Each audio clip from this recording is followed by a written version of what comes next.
came home from the road. This is not long ago. I've been gone for, if you can picture, I was gone for weeks and weeks. And when I came back, nobody was home. Now, one person in my family thought that maybe I'd like to see them when I got back. Like, they knew when I was coming back, but they just weren't home. And that was a wake-up call. You know, like when my kids were little and the tour bus would pull up to the house, these motherfuckers would spill out. Dad is home, hooray! And they'd hug me and kiss me, and then as the years went on, they'd get less interested. Hey everybody, look, it's Mr. Promises back from the road.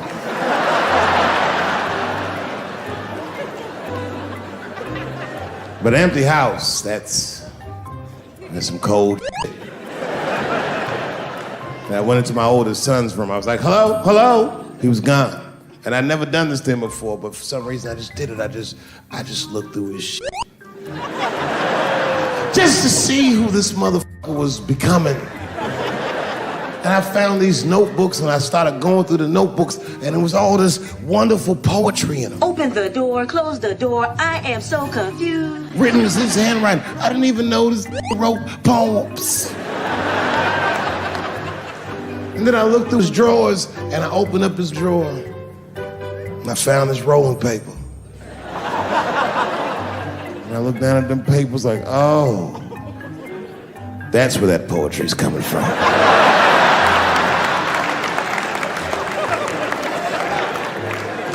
And that shit broke my heart. I mean, I smoked weed, but I mourned my son's innocence.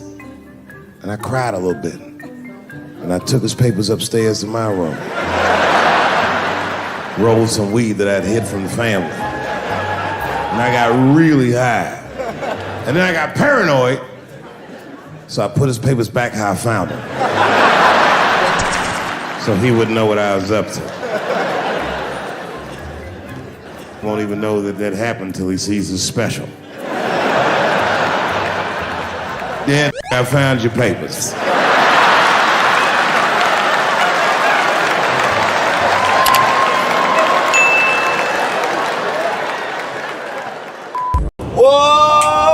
I want you to put it out, put some respect on it. Listen, when you say my name, put some respect on it. I ain't playing with y'all, put some respect on it. And I ain't gonna say it, and I ain't gonna say it no more. Listen, now I could've pulled up, put some respect on it. But that ain't gay, put some respect on it. I wanna look in your face, put some respect on it. I ain't gonna say, and I ain't gonna say it no more. Oh, are we finished? Put some respect on it. Or is we done? Oh, put some respect on it. Ah! Oh, three of y'all, put some respect on it. And I ain't gonna say it, and I ain't gonna say it no more. Yesterday's price is not today's price.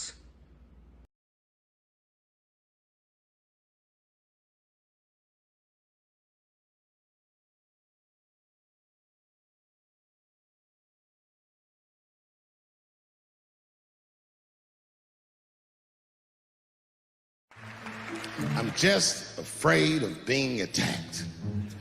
Happens to the best of us. Don't ever forget what happened to that French actor. You know what I'm talking about? Juicy Smouillet. He's a very famous French actor.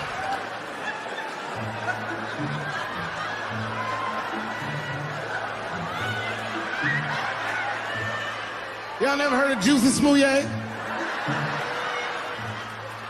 Juicy Smouillet is an actor from France.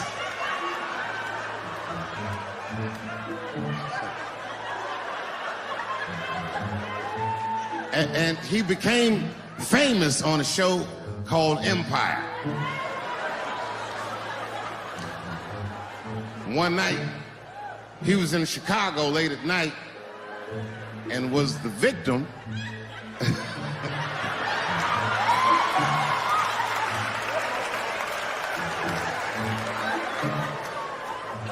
he was the victim of a racist and homophobic attack. You see, Juicy Smouillet is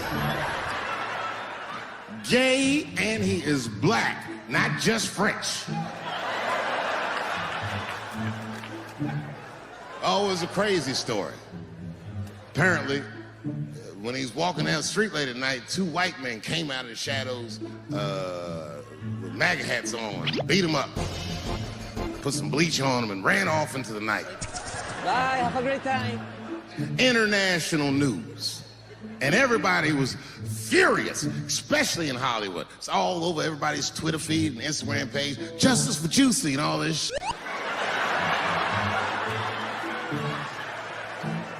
The whole country was up in arms. He was talking about it all the time on the news. And for some reason, African Americans, we were like oddly quiet. We were so quiet about this shit that the gay community started accusing African American community of being homophobic for not supporting him. What they didn't understand is that we were supporting him with our silence. Because we understood that this nigga was clearly lying.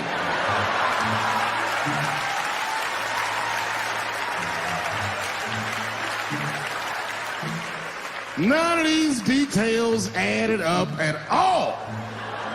He said he's walking down the street in Chicago and white dudes come up to him and say, "Hey man, aren't you that from Empire?" Does that sound like how white people talk? I know white people, they don't talk like that. They would never say that. It sounds like something that I would say.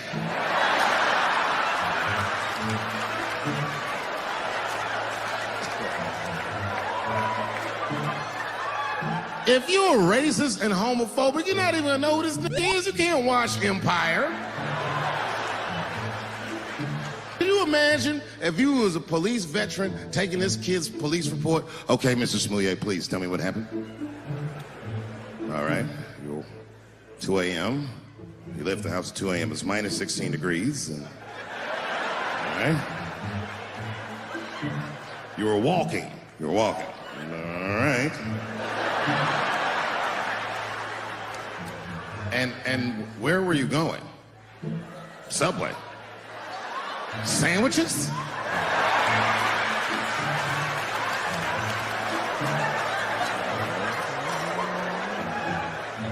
That's when the men approached you? Did you see them? Do you have any? Okay, what they have on? MAGA hats.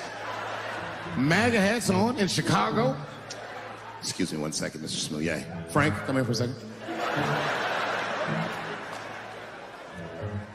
Find out where Kanye West was last night.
Popcorn World.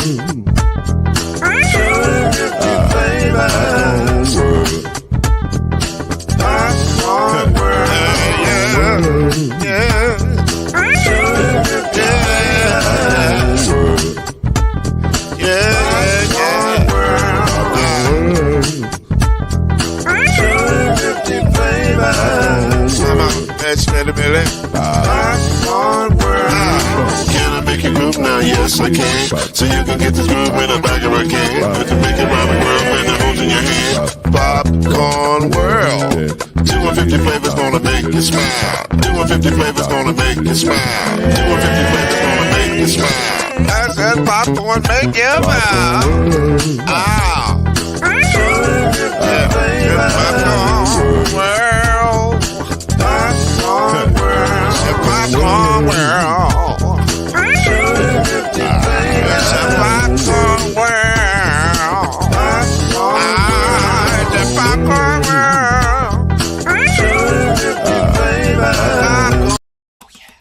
Our partners at BetOnline continue to be the #1 source for all your betting needs and sports info. Hey, what's up, y'all? It's your man, Lloyd Spence, and find all of the latest odds, news, and sports developments, including NBA Summer League, Major League Baseball, and the latest fighting news, and even next season's early NFL futures, all at betonline.ag. Here's what you got to do.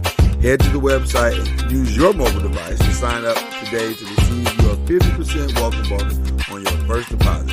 Just use our promo code BELIEVE to get the bonus to get into the action. BetOnline, where the game starts. Tell them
Welcome to Talkin NOIZ, the daily podcast that brings you up to speed and keeps you informed about real issues affecting real people.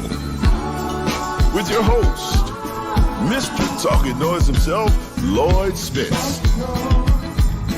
His beautiful wife, Mrs. Noise, Kenyatta Spence. The ever-informed Brother Noise, Alan Brown. And yours cordially, Uncle Noise, Shake Anderson. Come on in and join us as we reveal and opine today's most pressing issues. Real truth while having real fun. Talkin NOIZ is in your house right now. So sit back and enjoy Talkin NOIZ.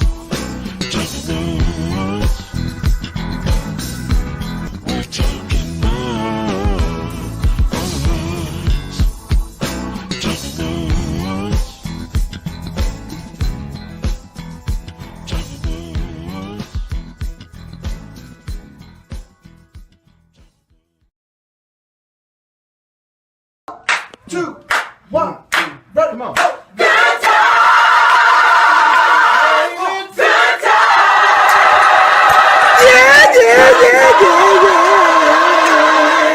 Not getting high, son. Not getting high, son. We're all in the house tonight. And Crystal McClain is here. We'll have a good time. Good time. Good time. Funk is doing better. Good time. Ain't we lucky we got 'em? You can bring your kids like Odell Beckham Jr. What's going on, good people? Talkin Noise, we in the building. We in here. We up in here. Deep. We're not deep yet, but we deep in thought. We deep in thought. We not deep, but we deep in thought. So it's good to see everybody. How's everybody feeling tonight? Mama Noise is here. Your boy Mr. Noise is here. Man, I gotta tell y'all something. It's been a weird day. My apologies to the noisemakers. I still got my vacation beard going. But I also want to say my apologies because I was supposed to do Believe in the ACC this morning. And I fell asleep. I was asleep. I ain't gonna lie. I omit it. I was asleep. You omitted. I was up late last night, couldn't sleep, and I was worried about so we had to take my grandmother to the doctor this morning, and I didn't want to oversleep Dad, so I was up, but then I was like, okay, well I don't want to oversleep getting her up and helping her, get ready for the doctor, whatever. So I was up on time to get my grandmother to the doctor. We got her to the doctor on time. The problem is I forgot that we had a show. And in my head, I was like, oh, that's right. We're supposed to do a show, which I really should have canceled it. And the Lord told me to cancel it, and I didn't cancel it. So it's my fault. No. Woke up to 11 missed calls.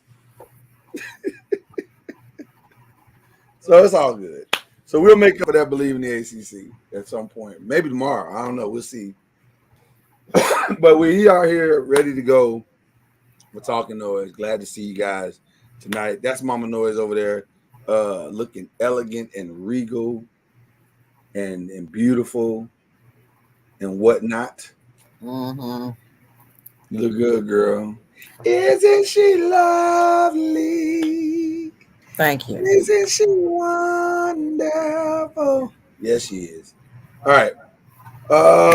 Glad to see you guys, man. Good to see Crystal McClain in the building. Good to see Major in the building.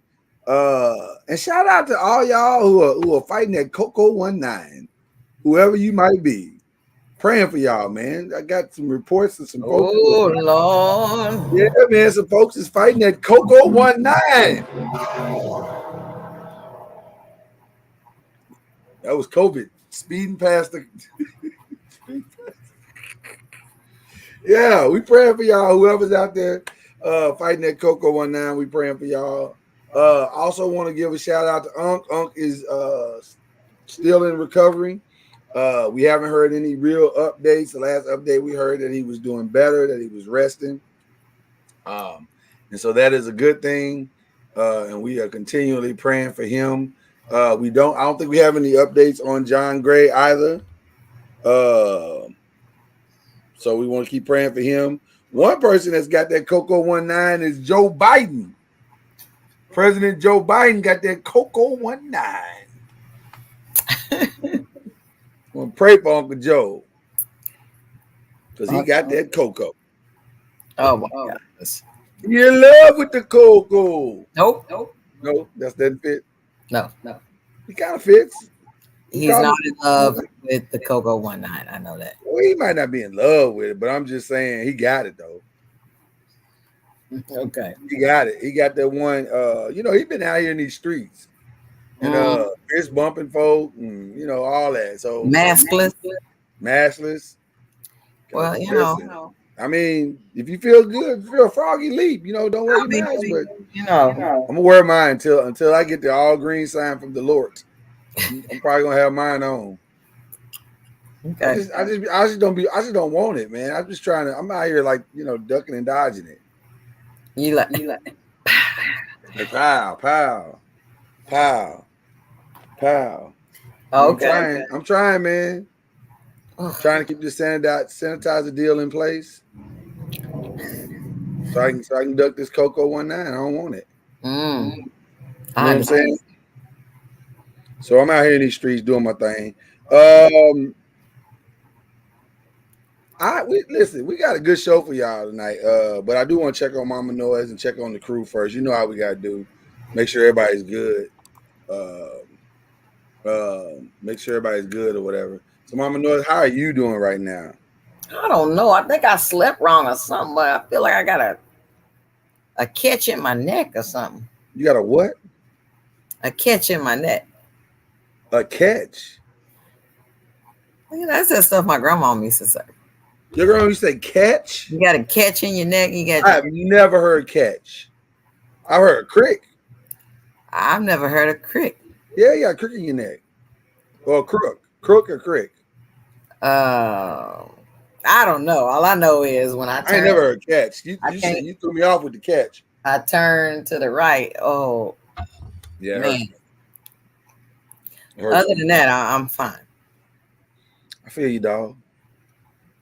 Because I'm staying indoors. Yeah. Oh man, it's too hot to be outside, man. Listen, it's too hot to be outside. So I got a funny story. Mm-hmm. My grandmother, she been indoors. She ain't been outside like that. So she was like, "Baby, why don't you just go on and take me on out to the car this morning?" And I was like, "Grandma, you don't want to be sitting outside." I said, "You don't want to be sitting outside waiting to get in the car or whatever. We'd have to have the car started up and cold and ready for you to get in because it's hot outside. And the lady with the keys that's gonna be riding with you, she ain't got the car on, so you don't want to just be out there like that." She's like, "You sure?" I'm like, "I'm positive. You don't want to be out here in these streets like that because it's hot." And she was like, "Okay." So when she came back from her doctor's visit, she was like, "Oh Lord, I need to get inside." It's hot, man. It's hot. It's hot, man. It's hot. I ain't gonna hold it. Of course, you said the heat in Texas was, unbearable in comparison. Well, but it's hot here too. Like let's not listen. I don't want to disrespect Arkansas like that. You trying to disrespect Arkansas heat? Arkansas heat is bringing its own level of funk. Now is Texas hotter? Yes. Texas is hotter. Listen. But Arkansas is like, you know what? We out here though. I don't even know why we sell leather seats in Texas. I don't even, man. Leather sitting in the car. Because I mean to tell you, listen to me. If you don't have pants on and you think you're going to get in your vehicle, when it's been sitting out in this heat, it's going to burn the back of them legs. The only reason you should buy a leather seat in Texas is if you have a garage. Or if you work for a company that has a garage. Right. No, like if you're just gonna be leaving your leather seats in the sun until you finish work 8 hours later, that's a failure on your part. Unless you got some seat covers. Yeah, I don't know. Look at Cuz. Look at Cuz in the museum. I mean, he in a well-lit area. Look at him. He looks good. Hey, Cuz. You went to see an exhibit and took up space. He was giving. Wait a minute. That's a figure. We complimenting you and you giving us the finger. I mean, I like that ring you got on. I see you. Thank you. I like that. I was trying to change it up. As always, you look just as lovely as you can be. That's right. Just as lovely. Just a lovely piece of fruit. Just what? Now wait a minute. Just delicious on every level. Anyway, thank you. Hallelujah. Man, it's hot, bro. Man, I need you to respect this hot. Wait a minute. Chad said, you got a Picasso in your ass. Shout out to ATL. Shout out to the movie ATL. That's where he got that from. He said a Picasso. Oh my gosh. He just likes fine art, Chad. He likes fine art. He's a man of culture and good Let's taste. go. Oh Let's my talk God. about what we're going to talk about. We're talking about your art right now. I am where I am because I got my wife wants me to make her a squash casserole right quick. And I'm sorry. A what? squash casserole. A squash casserole? Mm. What is in a squash casserole? What's in that? Besides the obvious. Onion Okay. and breadcrumbs, buttered breadcrumbs, cheese, and cream of mushroom. Okay, that can't be a South. And that's a dish from the South. casserole? That turns into a casserole? Well, I'm really shocked. You Negroes haven't heard of a squash casserole before? No, I don't be shocked because I'm sure there are many people who are listening now and will listen later to this show that ain't never heard of a squash casserole. All right. A squash casserole? Mm-mm. I love squash, but I don't want to. I ain't never seen nobody casserole a squash. Is what I'm You trying just to do tell you. yours. You just do yours fried. Mama knows with onions. Yeah, my grandmama always made fried squash. Oh God, I love me some fried squash. So do I. I do too. Mhm. That's probably my favorite. But my wife is a big cheese eater, and she likes the crust. That's Mr. Noise. He loved cheese. Yeah. So does my wife. Oh yeah. We have a whole compartment in the refrigerator full of cheese. That would be our house. Mr. Noise is all about the cheese. Yeah. So she wanted a squash casserole. She came home with the squash and she told me if I hook her up, she was going to hook me up. I say, shoot, Oh. no sooner said than done. How quick can I make this squash? Y'all lucky I love y'all. That's the only reason why I'm on here. Now look, it still got to go in the oven. I mean, goodness gracious. Squash is not horrible, Anthony Bruce. Squash is amazing. Yeah, I like squash a lot too. Listen, I'm just starting to understand everything is fried. My grandmother used to make fried corn. Oh my gosh. I'd be eating it before she'd be like, Kenyana, listen, don't eat all of it. You've never had my fried corn, have your mama knows? It must be an experience. I can fry some corn that'll make you, I'm telling you. Oh. It's one of my favorite things. Some good fried corn. I had to agree with Sean. That sounds like some Maite stuff. This casserole thing you're doing. You probably got raisins in it. Well, no. Lloyd, we done already got the finger first part of the broadcast. Are you just trying to get in trouble? No, it's just commentary. It's just commentary. That's all it is. For the most part, we just fry our squash. We don't casserole it for the most part. But it's all squash casserole is pretty common too. I have grown to kind of like squash. It's not horrible like Anthony Bruce is saying, I don't think. But why does everybody encourage you to make the squash? Why all of a sudden is everybody because he's going to get a benefit of preparing this squash. She'll eat some eggs? Oh yeah. Oh. But you know, it probably won't happen because she's gonna eat too much of the squash casserole. Then she's gonna tell me she's too full. You know how they do. Well, you gotta let her rest. You do have to let her rest a little bit. Well, I like to bring it right back up. No, don't do that. That's rude. At least let her digest it. Come on now. Oh my God. You gotta at least let her digest it. My God, man. What kind of squash is this? What kind of savage are you? It's yellow squash. Okay. What kind of squash is it? Because you make those zoodles for me, and that's made out of zucchini squash. That's all kind of squash. That's all kind of squash. Okay. I just figured it was green or yellow. I ain't seen no other green or yellow. You have summer squash and then you have fall squash. Right. Is it green or yellow? Is that what we're talking about? That's the acorn squash. The one I'm doing is yellow. The yellow is the summer squash. Okay, and then the other one's green, right? You have green, you have all kinds. Right, all kinds of colors. I ain't heard you mention but two colors with all kinds. Well, you know, I'm not sitting up here trying to give you a crash course on squash. A description of each kind of squash, but there are all different types of squash, Mr. Mays. Y'all keep saying that, but I ain't heard but two mentioned, and I feel like y'all just making up the other ones. Well, then look it up. I guarantee you, there's plenty of squash out there. All right, fair enough. They have a squash that they want you to substitute for spaghetti. It's like a spaghetti squash that you bake it and then pull it out. I can promise y'all one thing right now. This is the only podcast today that talked about squash. Nobody else is having a squash discussion. I can promise you that shit. Oh my gosh. I can promise you that. All right. And no other podcast has a podcast host who is going to be paid an ads for squash. Like that's also a first. Like we are breaking new ground here on this show. Unbelievable. Let me ask you a question. I know the baby's watching, but just blink if I'm right. If I was able to get you a squash here soon, would I be rewarded similarly to Jay? Would I be rewarded in a similar fashion? You gonna make me some fried squash? I'm just saying. We just talking now. We just talking.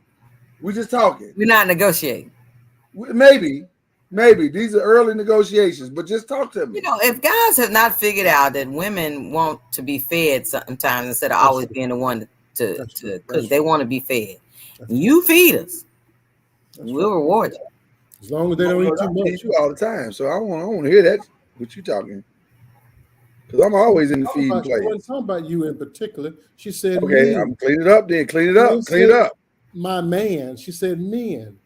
Okay, we'll clean it up. I just want to make sure it's clean. You gotta clean it up. You just didn't hear it right. I heard it, and I want to make sure it's clean. Sorry, said I thought that we don't eat like black people don't make casseroles.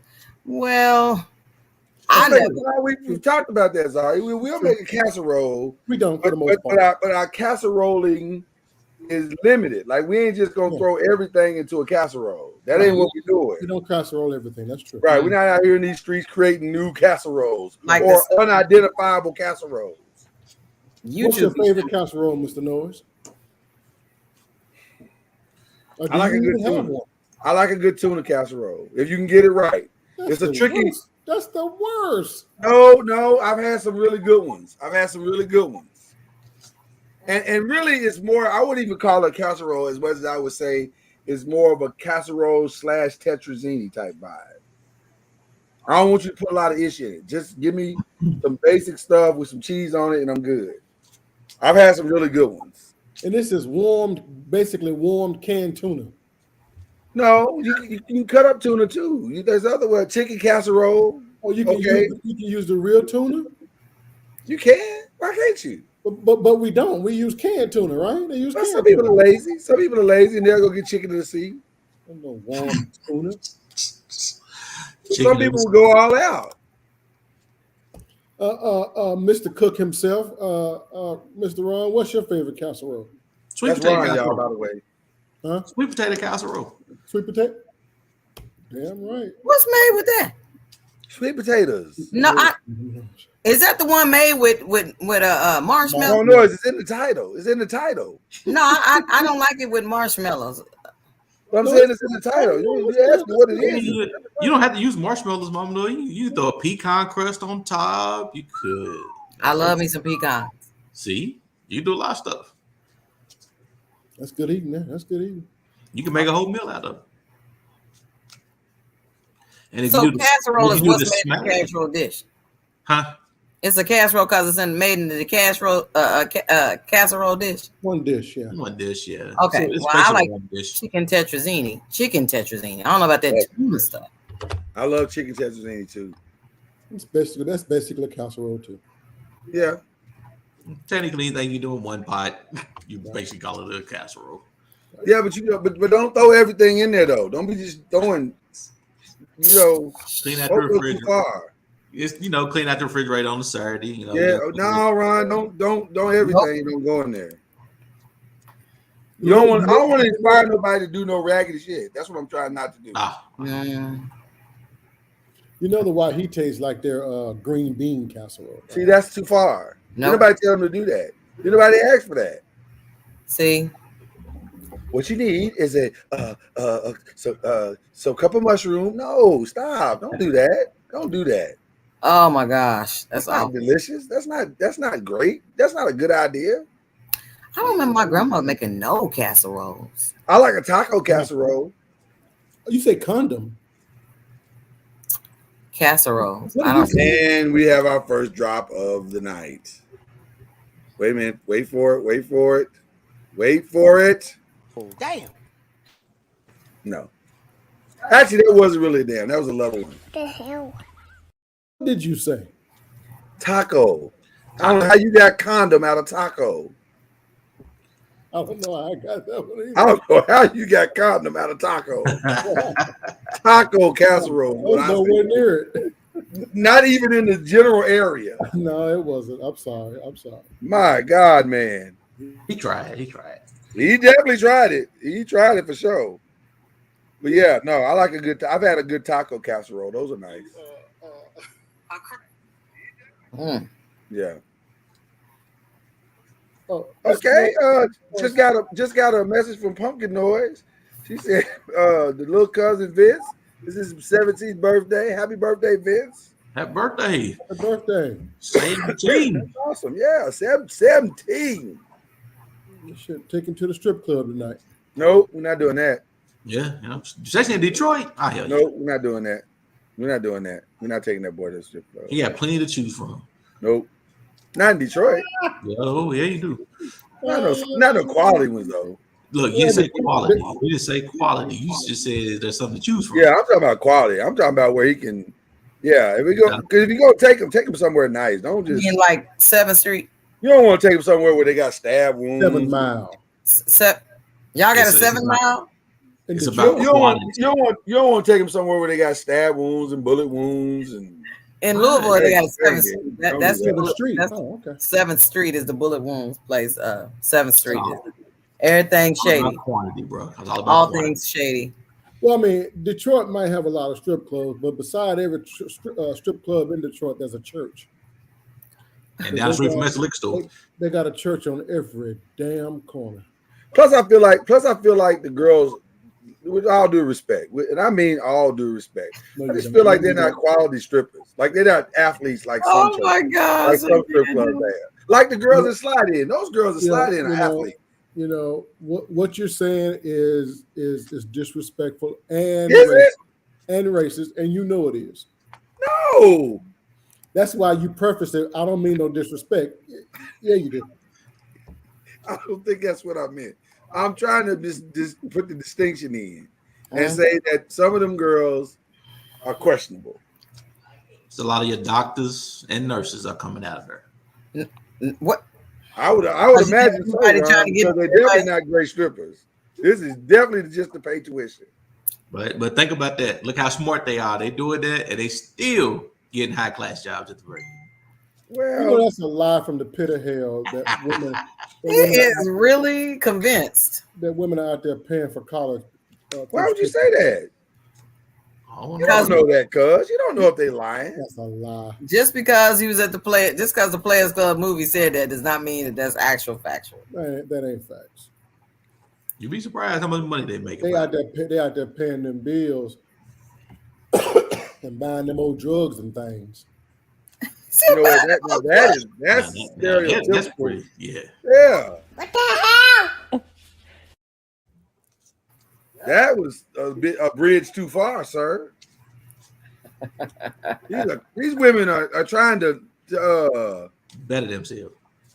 Send that to me, Sean. First of all, shout out to the noisemakers because y'all be sending some great stuff, and a lot of it ends up on Picnic or Pass or during the show. The noisemakers help build this show, and I appreciate that. And the one he sent, was it yesterday or today? That was funny as hell. We're gonna talk about that here in just a minute. Actually, that was the one that Alan Brown sent. No.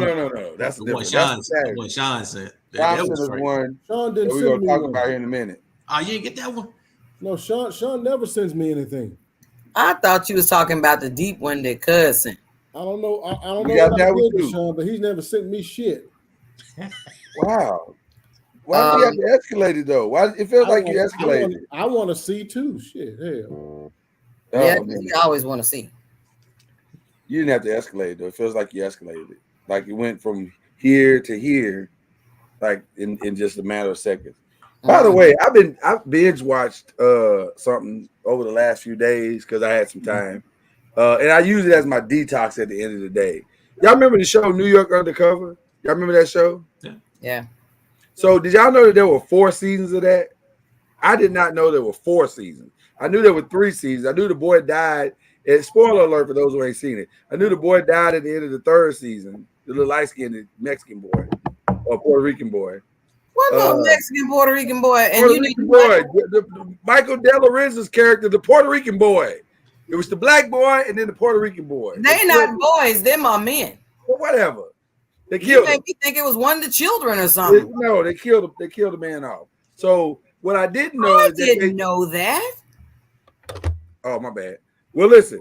At the beginning of the 4th season, they brought back his little girlfriend and Malik Yoba's character, JC, and tried to revamp the entire show. What I was not aware of is what it looked like. And so I decided I was going to binge watch the 4th season. Didn't last long, huh? I see why it ended early.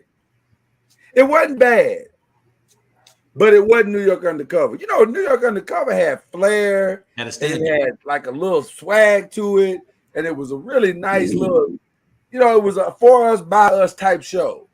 And then they turned it into something else. It was like this ain't our show no more. It's somebody else's show. They brought in Tommy from Martin. Yep. To do what?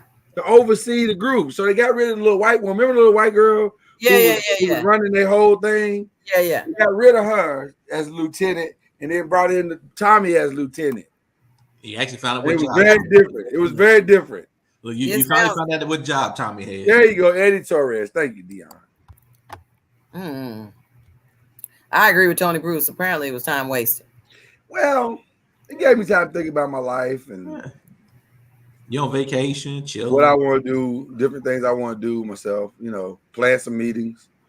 While you're watching it? Oh yeah. Oh, well then, okay. Yeah. Clearly. So I never waste the time. I try to make use of the time. If I can. Background noise. Sometimes if it's, you know, but y'all know that. Sometimes you'll put on a TV show and you ain't really watching it. It's just on. Just noise in the background. Yeah, you're just trying to give yourself some noise so you can do other stuff. That's why we always have Sports Center and stuff like that in the background. You're not watching it. It's just in the background.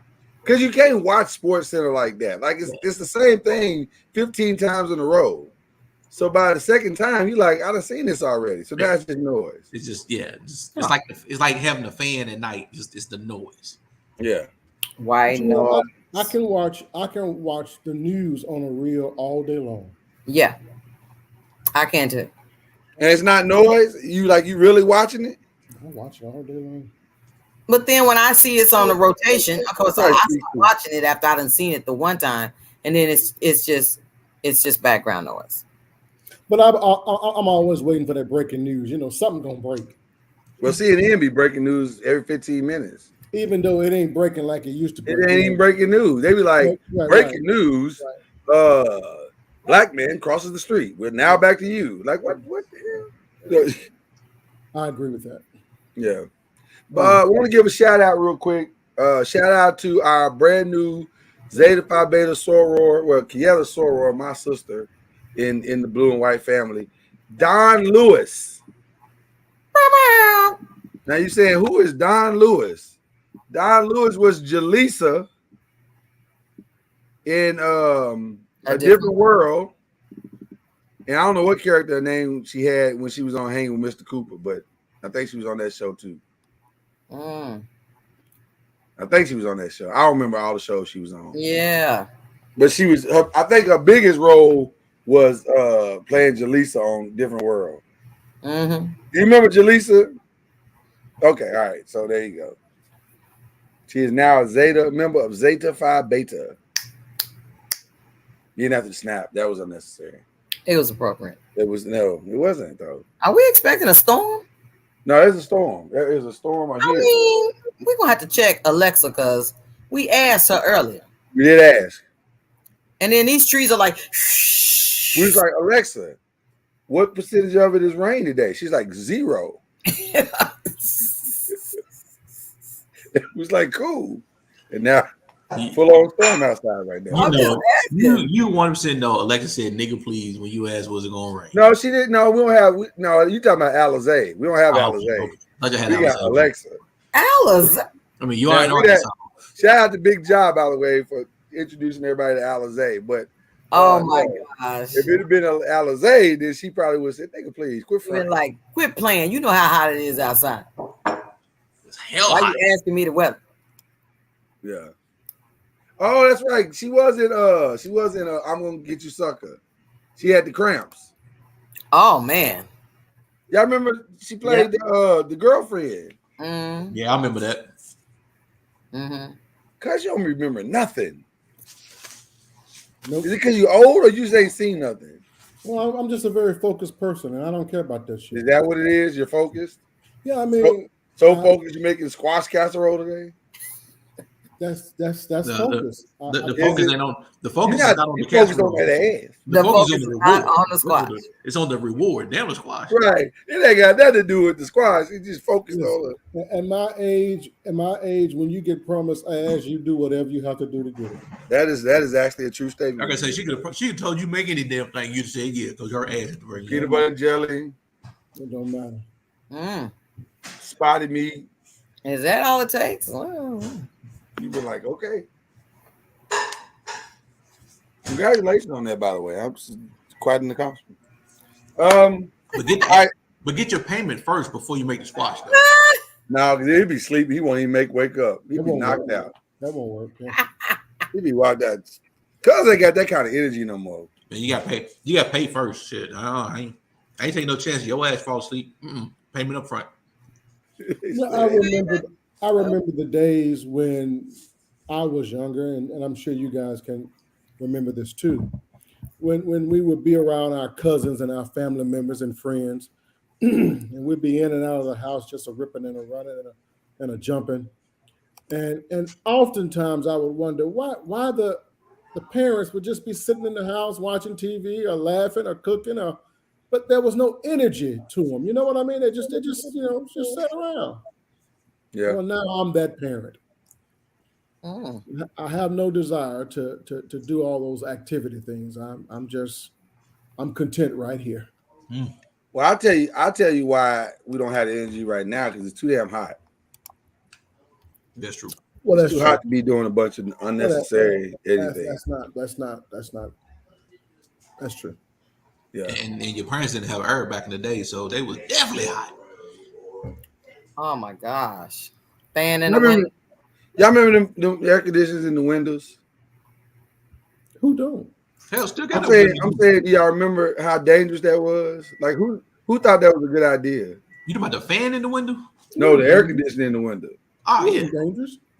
It was absolutely dangerous. That thing could have dropped on somebody's head at any time. They were heavy as hell. If some fool lifted up that window at any time, a kid lifted up that window at any time, that thing was coming down on your dome if you were standing under it.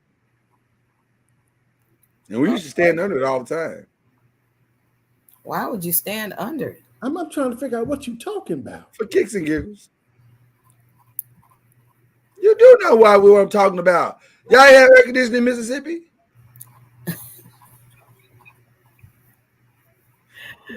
Oh my God. If y'all didn't have it, I apologize. I'm sorry. I assumed too much. We had AC units when I was a little bitty boy in the windows, but they were secure. There wasn't something that you could just raise the window and they fall out. Some people had the kind that you could fall out, is what I'm trying to explain to you. My dad didn't roll like that. Shit had to be done right. Everybody wasn't blessed like your daddy. Everybody was securing them damn air conditioners. Everybody wasn't securing them. I'm trying to tell you, man. There was something where you could come and lift it up, like you could push it up. Yeah, a lot of people didn't have the little ledge underneath there with the little brace to hold it. That motherfucker was in the window just leaning. You had to secure it right. You're supposed to, but not everybody did. Some people wanted the air more than they wanted the security. The window was gonna hold that goddamn thing in. Thank you. He trying to act like I'm on this foreign land. See, he ain't never lived in the hood. That's the problem. You ain't got no hood in you. Shit, you propped up with a 2x4. I've seen them propped up with telephone books. I've been in the hood all my life, Mr. Norris.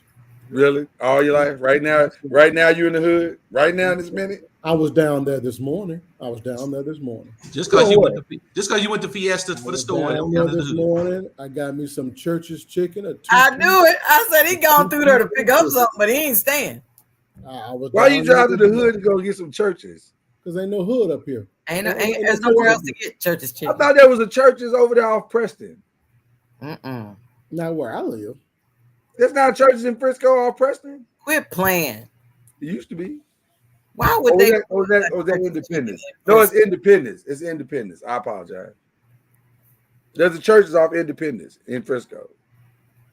I can't imagine. That's Yeah, not it something was. in their portfolio. Anyway, I was Just down Google there. it, man. Why you I was why down. you I want didn't church go down anyway? there for the chicken. I went down there for a couple of appointments. I had to go make sure my hoes doing what they're supposed to do. But I'm sorry, who? I'm sorry, what now? What I was said that? something wrong. I didn't hear what you said. I'm sorry, I missed it. Hoes in the club. Hoes in the club. I was trying to make sure my hoes was doing what they're supposed to be Yo, doing. that's what I thought. Yeah. Damn. While down there, I stopped by Churches and got me a two-piece and a biscuit and some fried okra. Did you call them ahead and give them a warning that you was coming? Pull up on me. Pull up on me. And 3 peppers. Did you tell them? Pull up on me. I'm gonna be down here. When I get down here, See, I don't shy away from the hood. I never have. I have no problem with that. you just don't want to live there. Well, I'm not going to live there. That I'm not going to do. That part of your life is over. But I would go down there every day if I had to. I ain't got no problem with it. Well, I guess so. All you're gonna do is turn right around and go back home. All you do is a drive-by in the hood. I hang out with my peeps down there. I'm telling you. Oh You're not hanging out. You just Y'all the ones scared. Mama Noise is the one in Arkansas right now, feeling like a fish out of water. I do. Not me. I do feel like a fish out of water. Not me. I feel at home. No. I love it here. It's my people's. Even though the customer service sucks here, my God. Is it here or everywhere? People stop complaining about the customer service. It sucks, man. These kids is mean. Listen, that's Plano talking right now. You need to stop that. We don't do. It's not Plano talking. It's reality. Listen, we don't do all that old smiling and grinning at people. We ask you what you want and we give it to you. But why we gotta be so angry all the time? Because, Can I help? What you need? It's What you hot. need? We It is don't hot. like it. Now that's true. It is hot. See, ain't that what the girl said? Ain't that what Monica said? That ain't got nothing. Y'all want anything else? That ain't got nothing to do with it. That ain't got shit to do with it. We want some tea, sweet or unsweet. That ain't nothing to do with it. And that's just being raggedy as hell. That's all it is. It's hot, man. There's no. May I help you? They like it. They like it when it's hot. They like it when it's hot outside. They like it when it's cold outside. It don't even make a damn difference. This is how they are.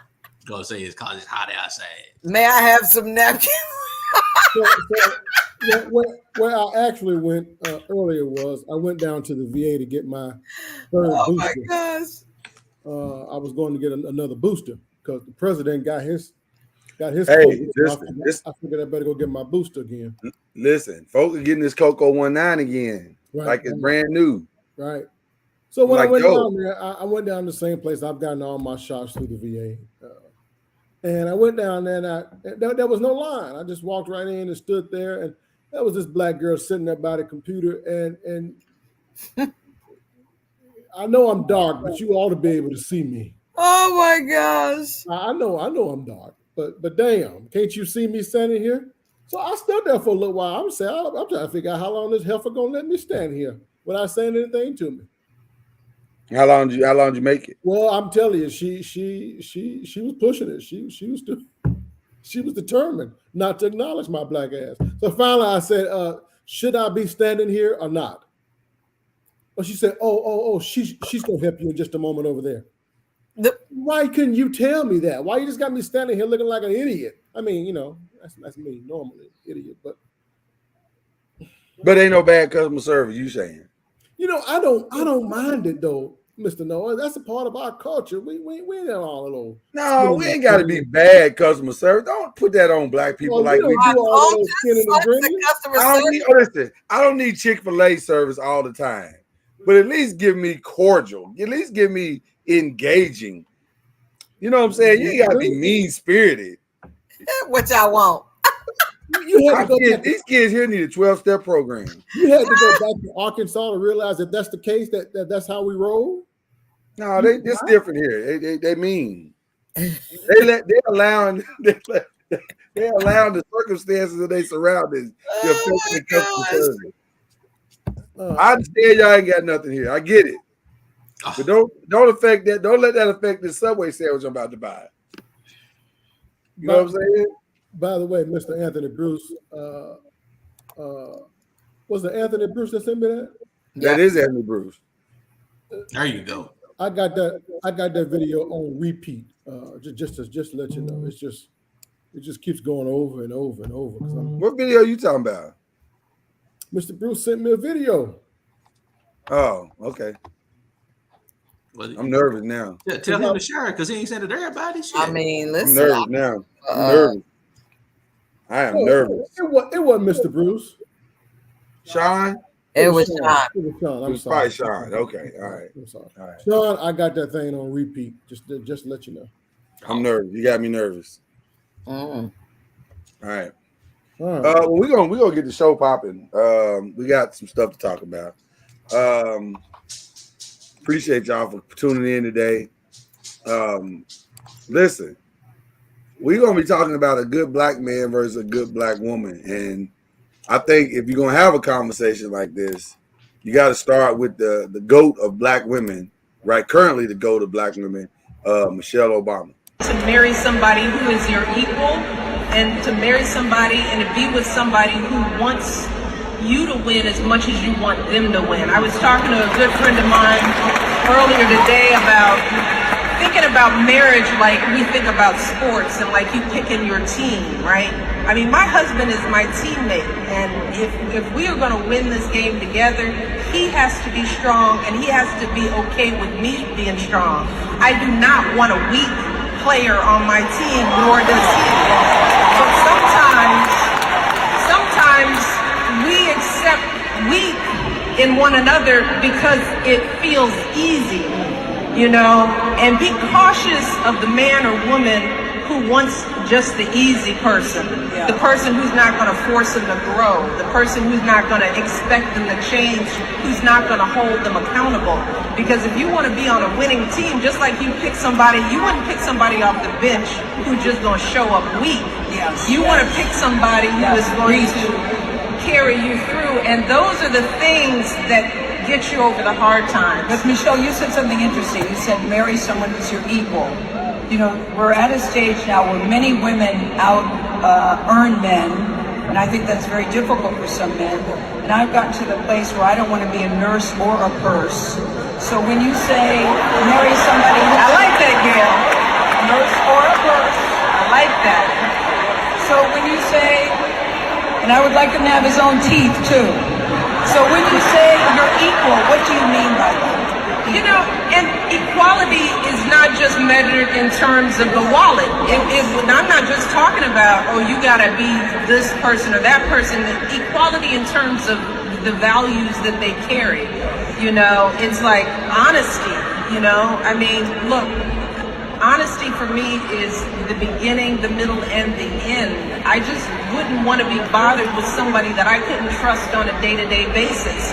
Because I'm trustworthy, so I expect my partner to be trustworthy. You said something to me years ago when you all first went on this journey. You said Barack Obama has never disappointed you in the things that matter.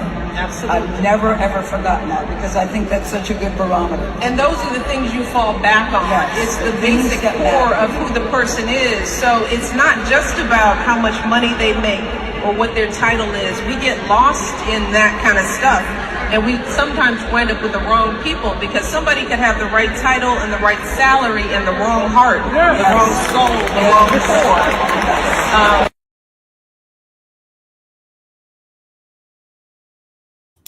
There is a lot to unpack in that.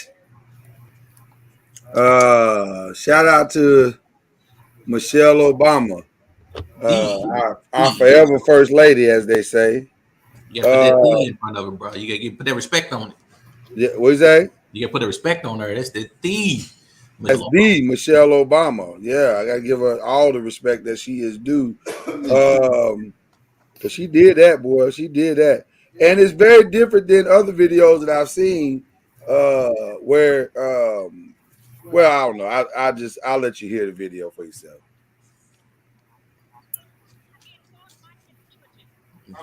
This man is suing a woman for $10,000 because he stood her up on a date. Take a look. Yes. Is that the claim?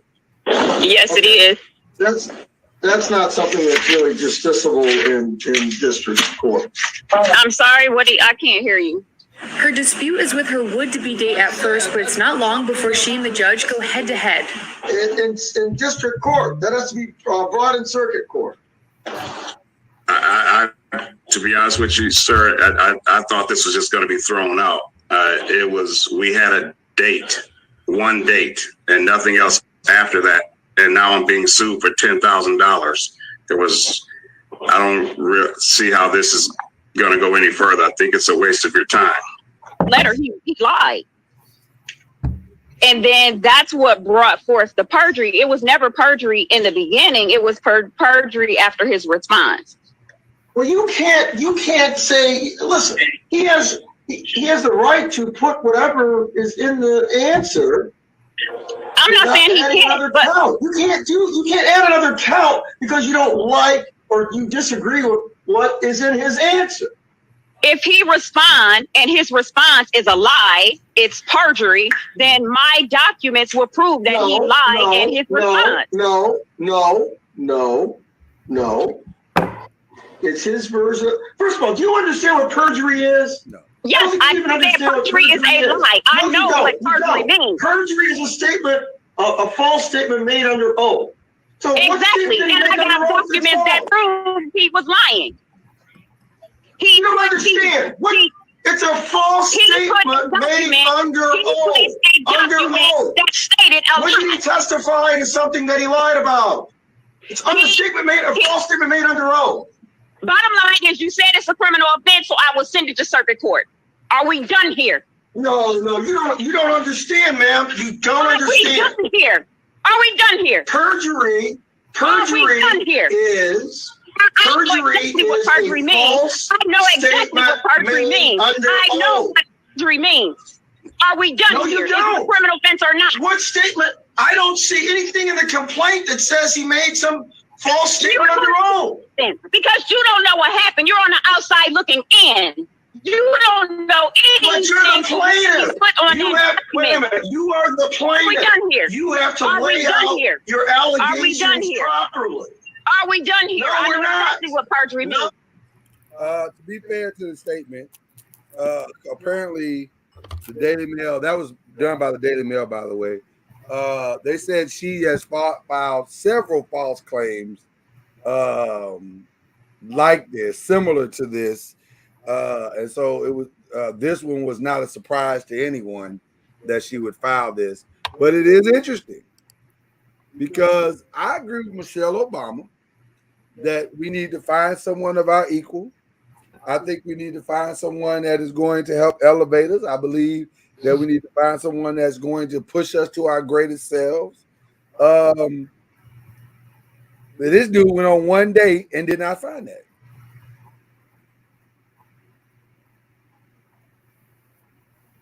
And so the challenge is how do men find it? How do women find it? How do you weed through? You are struggling with your questions today because you want to ask. I'm trying to be fair and balanced. I really am. How do we weed through the worst of ourselves to find the best of ourselves? The question is really, what is a good black man?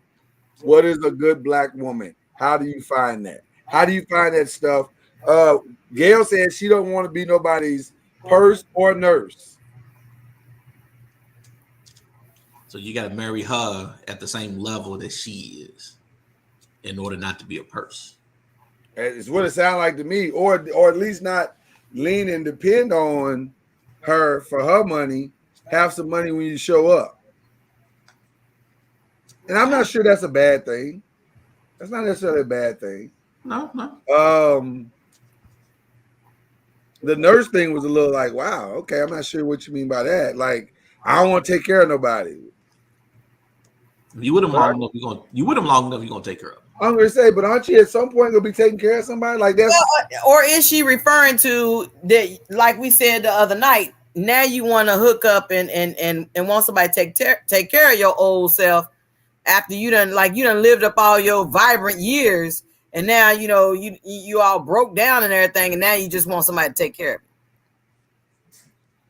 you. If we went through life or whatever together, that's one thing, but to just all of a sudden now you want to get married. I heard many women say that now you want to get married now that you got some health issues, you got this, because now you ain't got no choice but slow down. But as long as you can still get what you want, and you out here at the club all the time and all, as long as you still able to do that, then you ain't ready to settle down in no relationship. Okay, I can respect what you just said. That may be what she meant. I don't know. There's no way to truly know what she meant. But there's a lot of I ain't gonna say it. You're like, you struggling too, bro. Yeah, that was not gonna come out right at all. That's what I was trying to say, Ron. Some of this ain't gonna come out right if I don't take my time. Mama knows I got every button you'd had on the screen. I can only imagine. You just went down the list and be like, yeah, everything would have matched. Azaria, men and women can get along. That is not a problem. But there are some men and women that have a problem getting along. Well, I think the get along part comes with the wisdom and the level of understanding that those men and those women have towards each other. Like, men and women can get along if we understand who each other are. But where the discrepancy comes in is that, do you understand men? Do you understand women? And do you respect men? Do you respect women? Do we respect each other to allow each other to be who we are, but also to grow from that place of where we are? So I'll ask this question. I'll start tonight's conversation out by asking you both this, or all of you this. I don't know where Cuz went, but you getting that squash out of? He's probably taking the squash out. That's right. What is a good black man? What is a good black woman? What is that? If you had to describe it, what would you say it is? Well, I think that what Michelle was saying, I'm sorry, First Lady. I know you didn't just call her Michelle, boy, the disrespect. Call about her government name. I apologize. First Lady Michelle Obama, I think she's absolutely right.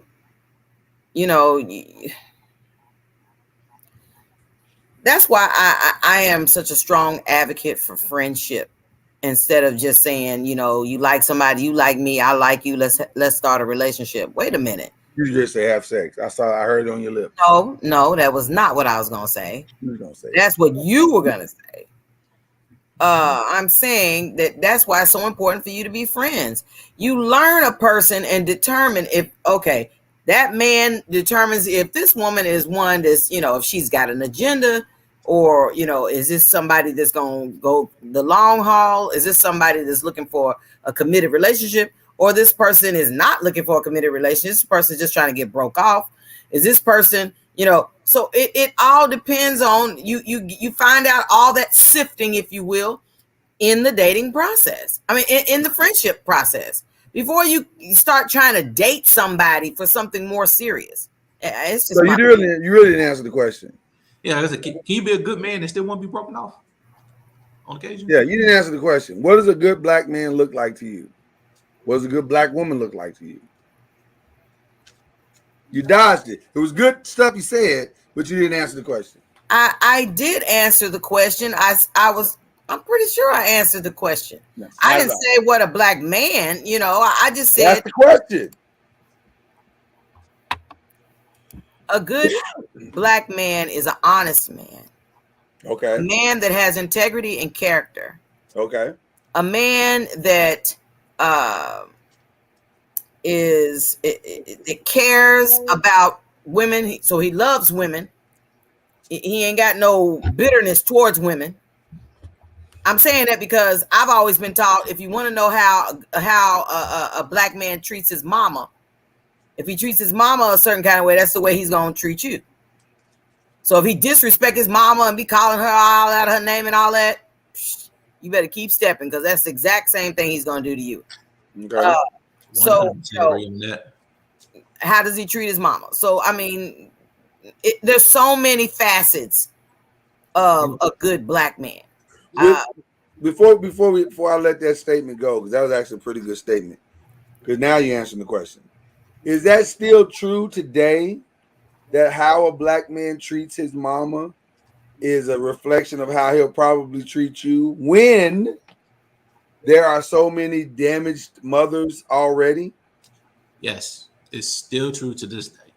So a damaged mama who's gone through hell and high water and is treating her son bad, and the son is in combat with his mother, he has no way to treat a good black woman right.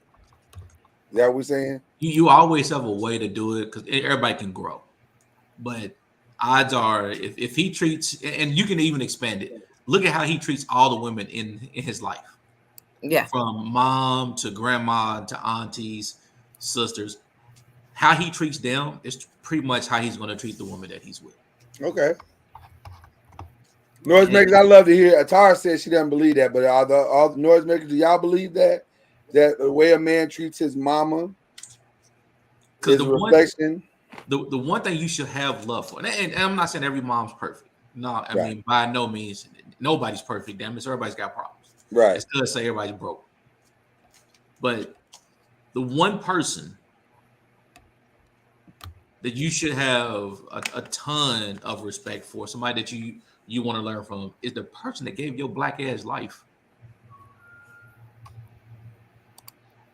Now, I'm not saying your mom's gonna be perfect. Your mom's gonna do some dirty shit. I mean, come on. Yeah. But damn it, your mama, she gonna have your back through thick and thin. Even when you do shit wrong, she got your back. Okay. So yeah, Cuz I disagree with the statement. I don't think there's a direct correlation. I think ideally there should be a direct correlation. Because you always shock me, because I just knew you were going to agree. But if you have so much respect and love and admiration for mama, then why are you out there marrying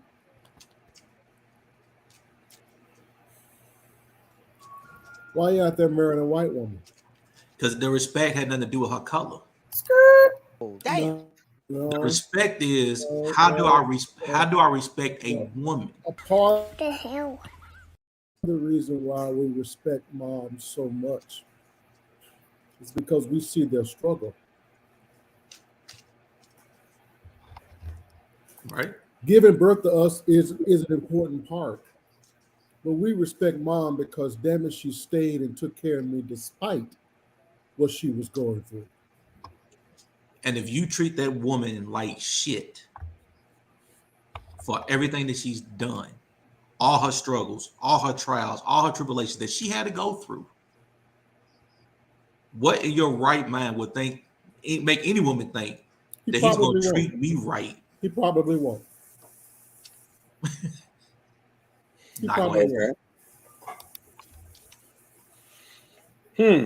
But I don't think respect for mom necessarily means respect for his wife. I don't think so.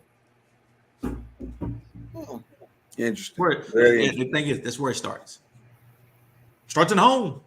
I was gonna say, how do you, if it doesn't start there, cuz, then where would it start? Like, how do you respect black women as a black man? It has to start at home.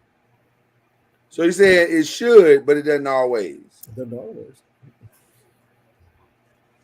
Each one of us, if we got to talking about mom, many men would tear up, but he wouldn't tear up to the fact that she fought for him. She stayed and took care of him. Right. She never gave up on him. She struggled to make ends meet, but damn it, she did what she had to do to raise us.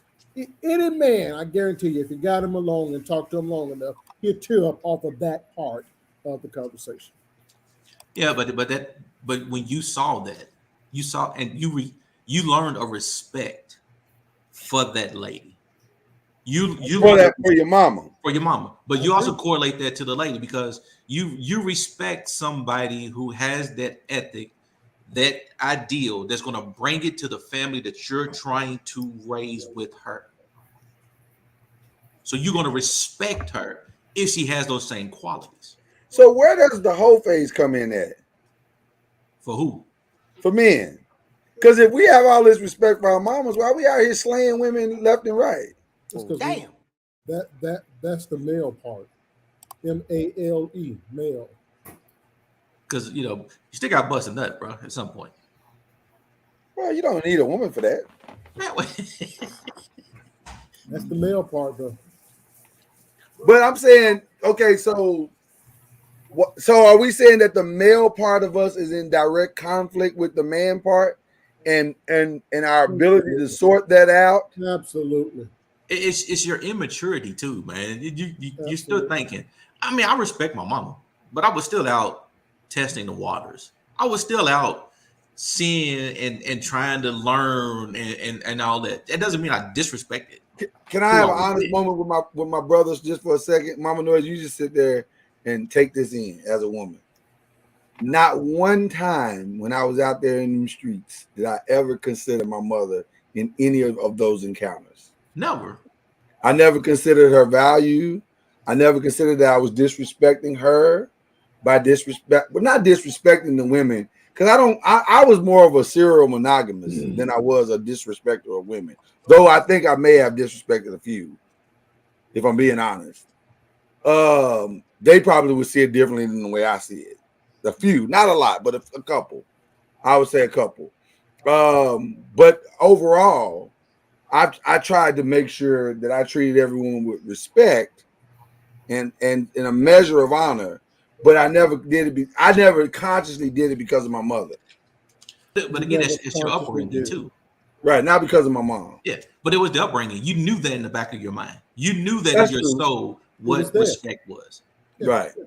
So yeah, you didn't have to think about it because you was raised that way. It was there. Yep. But if I'm not having watched my mother struggle through relationships and go through the heartbreak of all of those things she went through, including my own father. Why wouldn't I have just said, why did I never say, man, I'm going to just find one woman and love that woman and that woman only. And I'm not going to be going through multiple situations. Because everything around you said the opposite. Huh? You at school, you got all your friends, you on the team, and everything says go out and conquer, divide and conquer. It's not even. I mean, we can call it divide and conquer. You've never. I ain't gonna say you never because it does happen. Like saying you never is probably wrong. Your odds of you picking the right woman on the first time is difficult. I agree. A woman picking the guy right the first time is difficult. There's no guarantee you're gonna find that right person the first time. Because you're still trying to figure out what you want. You're still trying to understand the person that you with. Just because you saw her today don't mean she's the love of your life until you get to know her. Well, that doesn't mean that she was the wrong person. It just means that your ass was too immature to identify. No, she could be the wrong person. You can't say that she's not. You can't say that she's not the wrong person. She looked good and she got a big ass. Doesn't mean she's the right girl for me. It just means that you weren't ready to settle down. Period. It Again, the other because night, women benefit because of men's desire to finally settle down. but again, you still have to pick the woman that you want to be with. You still learning who this person is. You can pick the wrong one. Just like you picked the wrong watermelon at the damn grocery store. You picked the wrong apple at the store. You gonna pick the But wrong one. what do you identify as the wrong one? The one that challenges you? Well, let's ask We that never had a question. problem with What is somebody that challenged me. let's ask that question because we already asked the black man question. Let's ask the black woman question. What is a good black woman? What is it? What does it look like? Honestly, it's not much different than what a good black man is. What does that mean, Ron? I'm not letting you off the hook with that. You want a woman that's loyal. Okay. Just like I want a black man that's loyal. Okay. You want a woman who's a woman of her word, just like you want a good black man as a man of his word. Okay. Black man, I want a guy. You want a guy that's a protector and a provider. That's for men. For a woman, I want a woman that's a teacher, and she natures their kids. I want a black woman who's going to challenge me to be better. I don't want a black woman who's just going to be there. Woo! You said something that challenge to be better thing. I don't know. That's what a lot of black men want. Challenge to be better. Yeah. You want. I have responsibilities. She has responsibilities. I'm like Michelle said. I want a partner, dude. If I'm the quarterback, I want she's the center. Everything starts at the center. When the center gives the ball to the quarterback, I take it from there. That's what I want. That's a good black woman to me.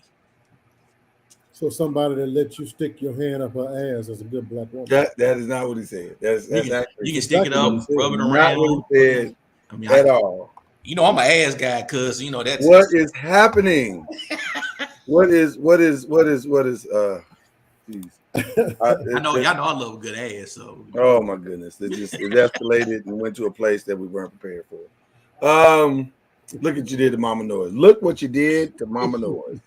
Start talking about hand up asses as she left the screen. Mama Noise gonna put a hammer on tonight. Don't say I nothing. apologize, Mama Noise, for that.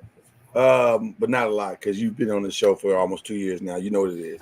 And if I don't say it, he's gonna say it. So you're going to get it from one of us, Mama Noise. So okay, so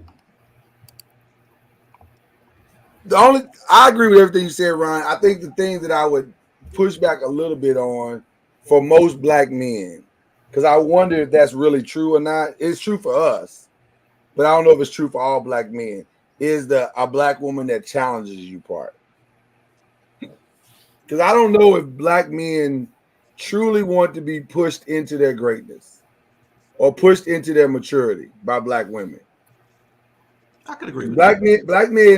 Black men see that push a lot of times as nagging, or she ain't supportive, or she's annoying, that kind of stuff. They don't see it as she's trying to make your immature behind grow up.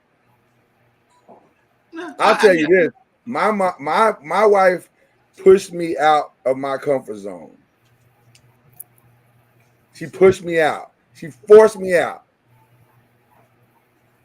Not nagging, but just there were things that during the course of the marriage, I knew if we were gonna make it, I had to step up. I had to grow up. And I said, okay, we ain't gonna make it like this. I gotta grow up.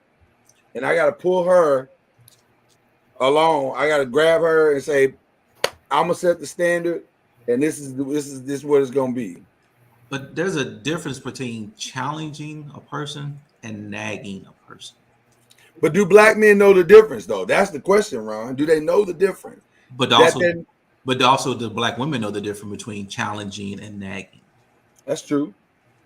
Because like everything, there's a certain way you say things to people. There's certain ways you can motivate a person. You got to know the person that you with in order to understand how to motivate them. Like Cuz Noise today. She got squash casserole, he get ass. He was motivated. And it feels like a fair exchange, by the way. Fair exchange. I'm proud of you, Cuz. You have to understand the person that you with and what you got to do to motivate them. You can't come in every day and just constantly complain and think that's motivation. That doesn't work for the person that you with. Tara's saying men are spoiled. I mean, she didn't say it exactly that way, but that's basically what she said.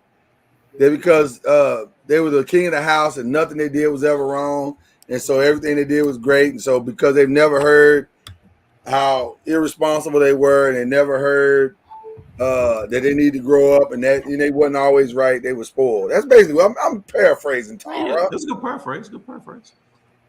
Is that true though? Are we spoiled as men? Listen, I believe a part of the problem is we as men and women, but we as men don't know the difference between our malehood and our manhood. There's an old gospel song, and I wish Al B was on here because I know Mr. Noah's know it, but Ron, he stuck like Chuck and Mama Noah, she's just a Christian, baby Christian. Juvenile had the best gospel song, so There's an old song said there's a war going on. There's a war going on. Mm-hmm. And if you're going to win, you got to have Jesus deep down within. Deep down on the inside. The battle can't be won with bullets and guns. But the point is, there's a constant struggle in us as men to be a man versus giving in to our male nature. That's a constant battle for every man alive. The problem is we don't necessarily identify it that way. We call it all man. I'm being a man. I'm a man. That's what men do. No. That's not what men do. That's what males do. You're lucky I'm not calling you a boy. I'm giving you the benefit of the doubt. Okay. What you're doing is acting like a boy, but that's male behavior. It's not man behavior. So our inability to identify boyish behavior, male behavior, or male. Although you've also identified it as boyish. You said it's really boy behavior, not really male. Just cleaning it up. Has made it difficult. So, what can a black woman do to help a black man mature? Can she do anything? If we understood the value of manhood versus malehood, we'd beat our chests and say that we're men. But are you really acting like a man, or are you acting like a male? But what can a black woman do to help us mature? Can she help us to grow out of that?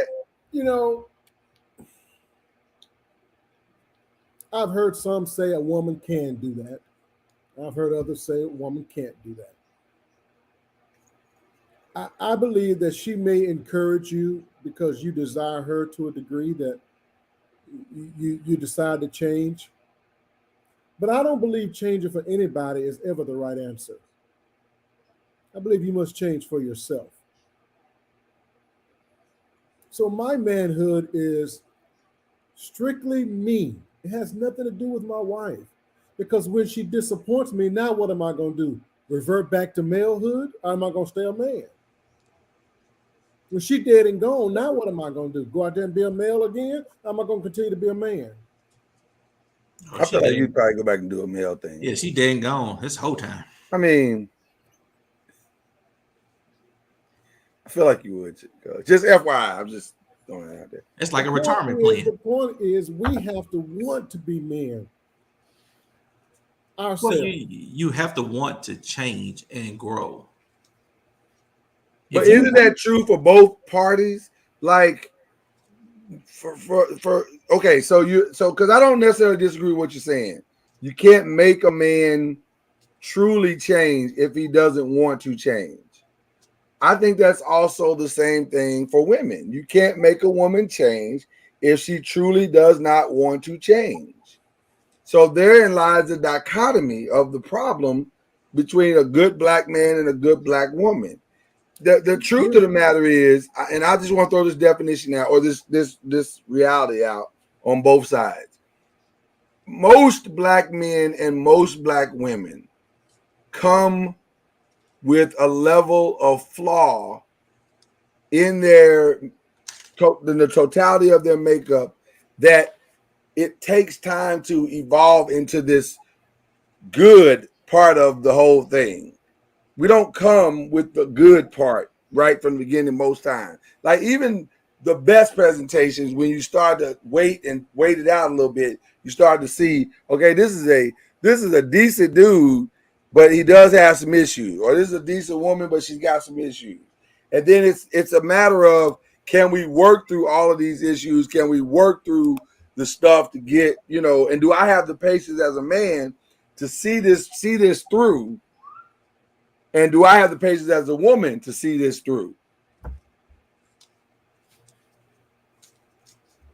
That's hard. But doesn't a man also have to want to change? And doesn't a woman also have to want to change? And then how long do I wait for the change? I would say this about females, and this is not across the board, so don't go to talking about all that all shit. Okay, I'm sorry. For the most part, especially back in the day, it has changed a lot nowadays, but little girls were groomed for marriage from a very early age.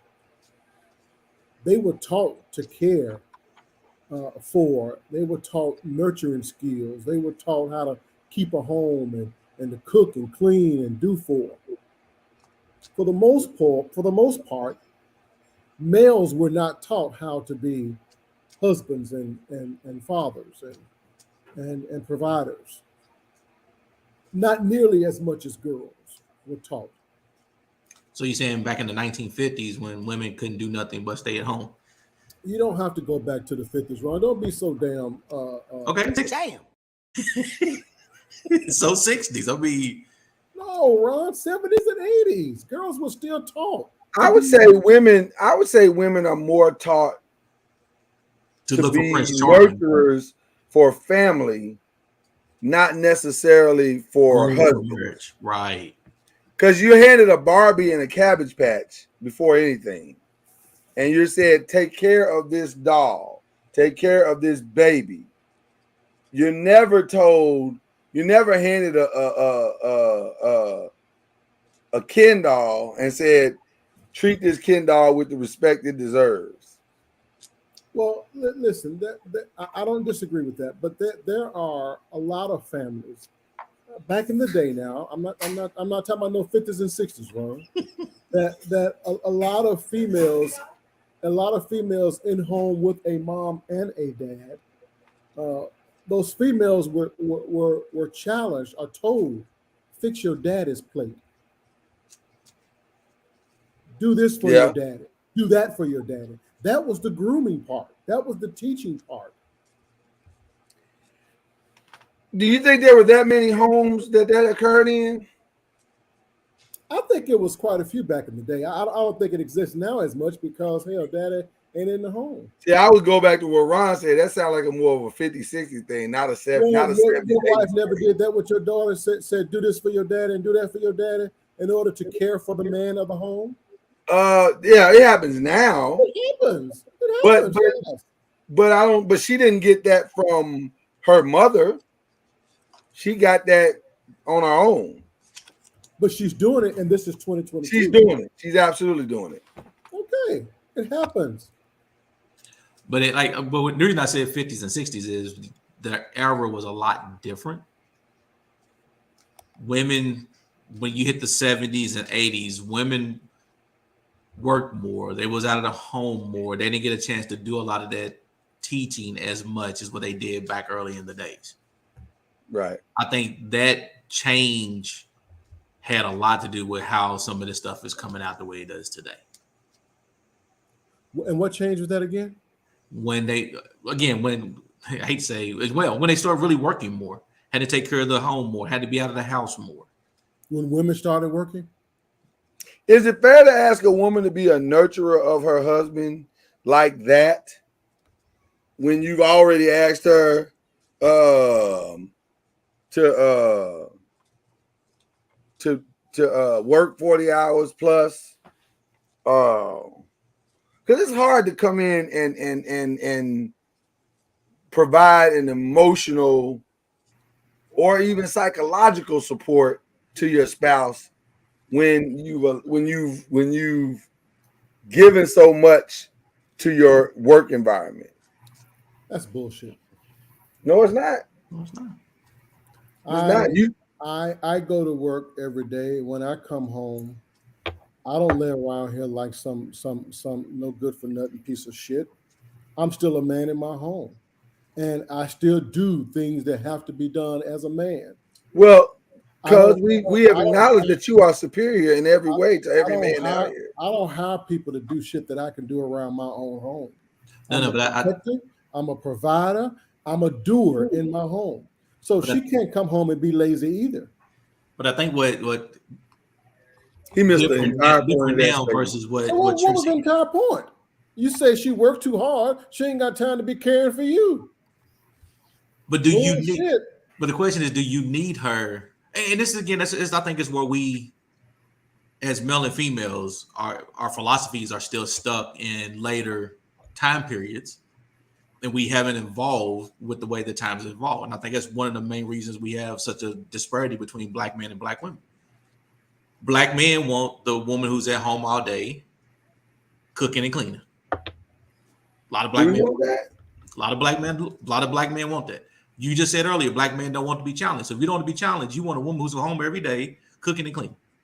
That's basically what you're asking for. If you don't want a woman to challenge you. Ron, it takes two incomes, man. Come on now. Back in the day, but What are again, you sitting around here for? ask these women what black men are asking them for, and they keep telling you that they don't want a woman to challenge them. If you don't want a woman to challenge you, what do you want a woman to do? In other words, you don't see you. I think you're mixing it up. What he really saying when he don't want a woman to challenge him, he want a woman to shut the hell up. Okay, so it got nothing to do with her working. Does the working give you the right not to shut the hell up? Is that what's going on? That's another. That's what I guess, because I'm trying to understand where you were going with that, Ron. Are you saying if I'm working and she ain't working, then she got to be quiet and just take this direction? Yes. Okay, that's what I was. Okay, that's what I. All right.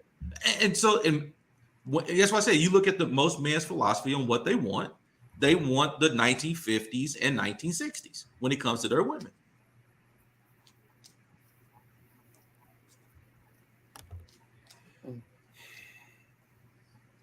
I don't know about that. I don't want her to make more money than me. I don't want that. I gotta have all this. I got to be the king. Well, he may not want her to make more money than him, but he want her to contribute to the pot. I mean, again, God, if you're scared for your woman to make more money than you, you are still a boy. I don't disagree with that. So again, we have these antiquated ideas of what we want, and men have never evolved to the next level. At least most men have not. I think most men would want to not. Well, I think most men would prefer to be the total provider for their homes. It's just very difficult to do that. When you only graduated from high school. Right. And under most circumstances, most men have not put themselves in position to be able to be the primary providers for their home. Because your part-time gig down at the car wash ain't gonna get it. Probably not gonna make that a reality. Right, but you can't be the same guy with that part-time gig mad because your woman made more money than you. I agree with well, and complain that I'm not the king of my house. But what does that mean to be the king of your house? Does that mean you make the most money, or does that mean it's a mentality thing? It's a mentality thing. We're talking about kids today, dude, that don't have a good mentality. I think the challenge of what we're talking about here is the reality of, can we well, let me ask this question, because my baby asked a question. Does this mean not all men and women have equal thinking about relationship? That's exactly what that means. That's exactly what we're talking about. That's exactly what that means. I think the challenge of what we're talking about here is a good man, because interested in the definition that you guys use for Mama Noise used for a good man. She didn't mention that he made the most money. She didn't mention that he was the sole provider. She didn't mention any of those things that have become actually very popular in today's new thinking. Like a lot of these young girls, they want the dude that's the baller, shot caller, 20-inch blades on the Impala, that kind of thing. They want that dude that's making the money. Somebody to do what? Financially take care of you. We just saw a viral video today. Some of us saw this video today where the dude took his money and she contributed a little something, but he took the majority of his money and bought the girl a house. And it was a nice house. It looked, all practical purposes, it looked like a nice house. But she got pissed because it wasn't a house of her dreams. It wasn't a 3-story with 2-car garage and blah, blah, blah, blah, blah. And he was like, okay, but we ain't there yet. And she was like, well, I don't want it. I don't want it if it ain't going to be this. And he was like, well, you know what? Maybe we just ain't going to get no house then. No, he's stuck with that mortgage, so he ain't going nowhere. Yeah, you back now. There you go. I don't know what's going on. Can you hear me? Mm-hmm. Yeah, we got you, buddy. So I'm just trying to understand what today what a good black man looks like. Because is he the guy that can get you what he can get you on the level that he's on, and is that enough? I mean, hell, you even talk about Gail's comment about the person and the nurse. But see, the other problem with our women is they too can't identify the difference between male behavior and men behavior. Because most women identify what they want in a man by male characteristics, not by men. Can a female tell the difference between women behavior and female and lady behavior? Well, hold on. Let me finish my goddamn point. I thought, nigga, you froze. I thought you was done. It ain't our fault you froze up. I'm sorry, Mama Noise.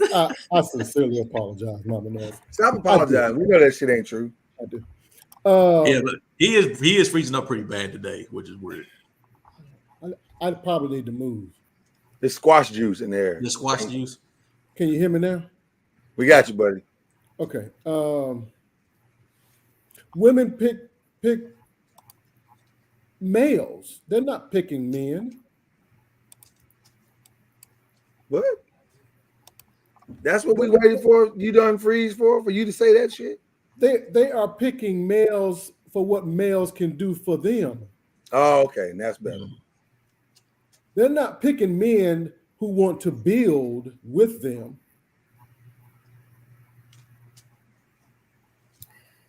There's a difference. Most I don't know if people want to build anymore. Most women care about how he looks, how big his package is, how good his credit score is. They care about his teeth, his shoes. Ain't none of this shit I'm naming got nothing to do with being a man. So they are picking. Now we're back to wrong with that pick a nigga meter. They're picking wrong. Because they're not looking for men. They think they are, but they're not.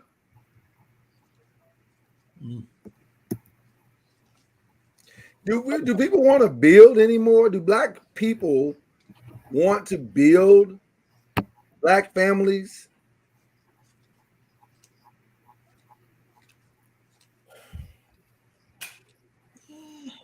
I'm gonna say yes, we want to, but we don't know how. We don't see it as being really possible. Yeah, I won't say that. I don't think they see the benefit in it. Yeah. I would argue that they don't even want to build black families at all. Like the black side of it is not as important as the come up side of it. I just actually heard you know what's funny, Sean? I just actually heard my sister talking to my daughters about marriage today. And it was like, you know, the black man you pick, he ain't gonna be very good. He's gonna need some work, this, that, and the other. And I was like, wow, that's discouraging.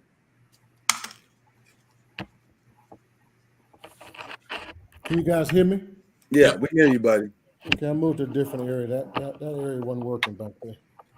I don't know if black women and black men have been cultivated today to understand how to build a black family, to build a black family.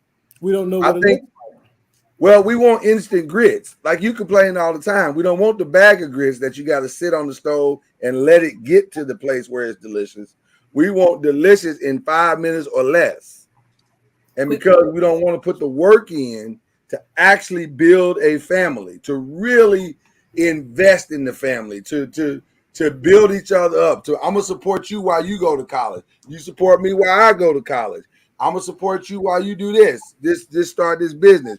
I work the business, then you build. We don't see that no more. It's very few families that are trying to build something together. We're all after the come up things that we think speak to black success. So that's why we'll get the house and we'll get the car and we'll go on the vacation and then we'll end up 5 years later in divorce because we haven't really amassed anything. We haven't built anything. We've acquired things, but we haven't built anything. So, go ahead, Mama Noise. You look like you had something you was about to say. But do they even see? When the last time you saw building of a black family outside of people that we may know? It's not a lot, man. Go ahead, Mama Noise. I saw building of a black family once I changed my circle. Damn. Because when I didn't know my value or my worth, then I hung around other people that didn't know their value or their worth. So then, I'd run into those guys that talk about, well, ride or die and all that type of stuff. And that wasn't talking about building a future. Just talking about right now and all that stuff. Like, in other words, do it matter and all that. No, not any concern about the future or legacy. But when I changed my circle, then I started to meet people that cared about their future, cared about the legacy, and wanted to build. Change your circle. Yeah. What do you say, cuz? Say again. I said, I had to change my circle for me to be able to see people that actually want to build something and care about their legacy. Not just, the microwave. Okay, you got it right now. Now what? What about it? Is building the black family celebrated? Ooh. I ain't gonna say black family. Is building a family celebrated? No, I like black family though. I like black family. I do like that. No. It's appreciated. It's appreciated. It is appreciated. Like we'll see a good black family and we'll be like, wow, that's a good black family. But celebrated?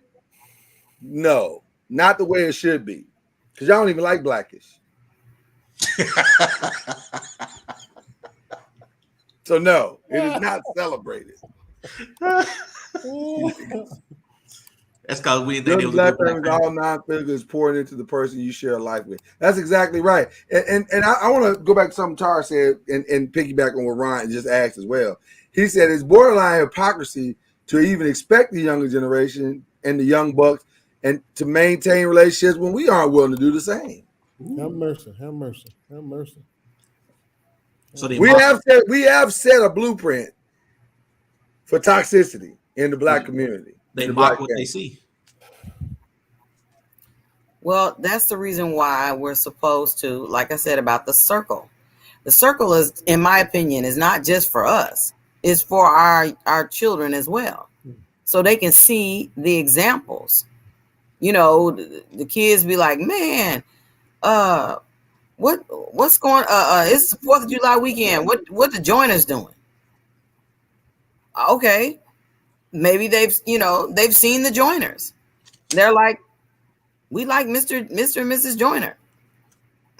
Okay.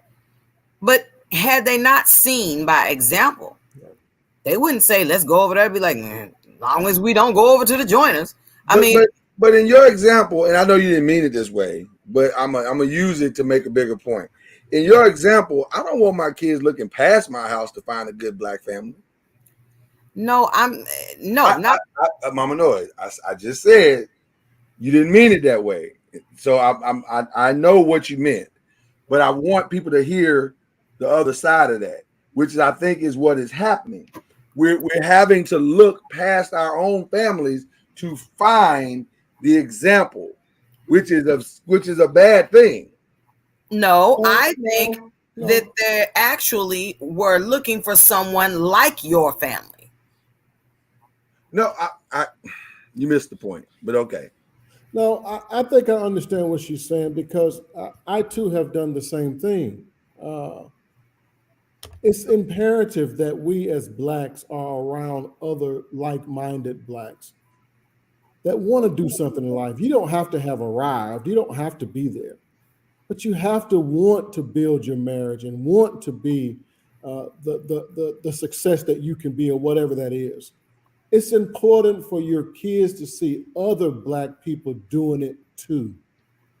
Whether that's a successful marriage, whether that's successful careers, whether that's whatever it is, it's important for other. For instance, my daughter right now, she's going into the medical field after she leaves high school, and because of my wife's career, she has hooked her up with black doctors, and she's interning with those black doctors. Why not the white doctors? Because we don't need to see the white doctors. We need to see our success. And the more of us that come together in a circle and with the ability to do that, the better off our kids are because they get to witness it. And that wasn't the point I was arguing against. So I need to be clear. I put a period at the end of what Mama Noise says and what you just said because I agree 1,000%. Okay. The other part that I was bringing into it is a lot of times, though, our kids today are having to look beyond their families to find that example.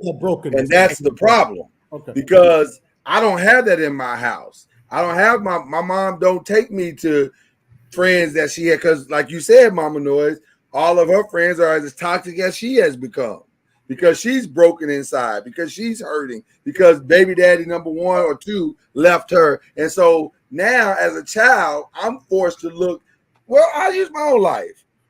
I had to look beyond my mom to find some examples of a healthy marriage. And that's okay. It is, but it's not ideal. No, it's not ideal. That's the point I'm making. It's challenging because it maybe you'll find that and maybe you won't.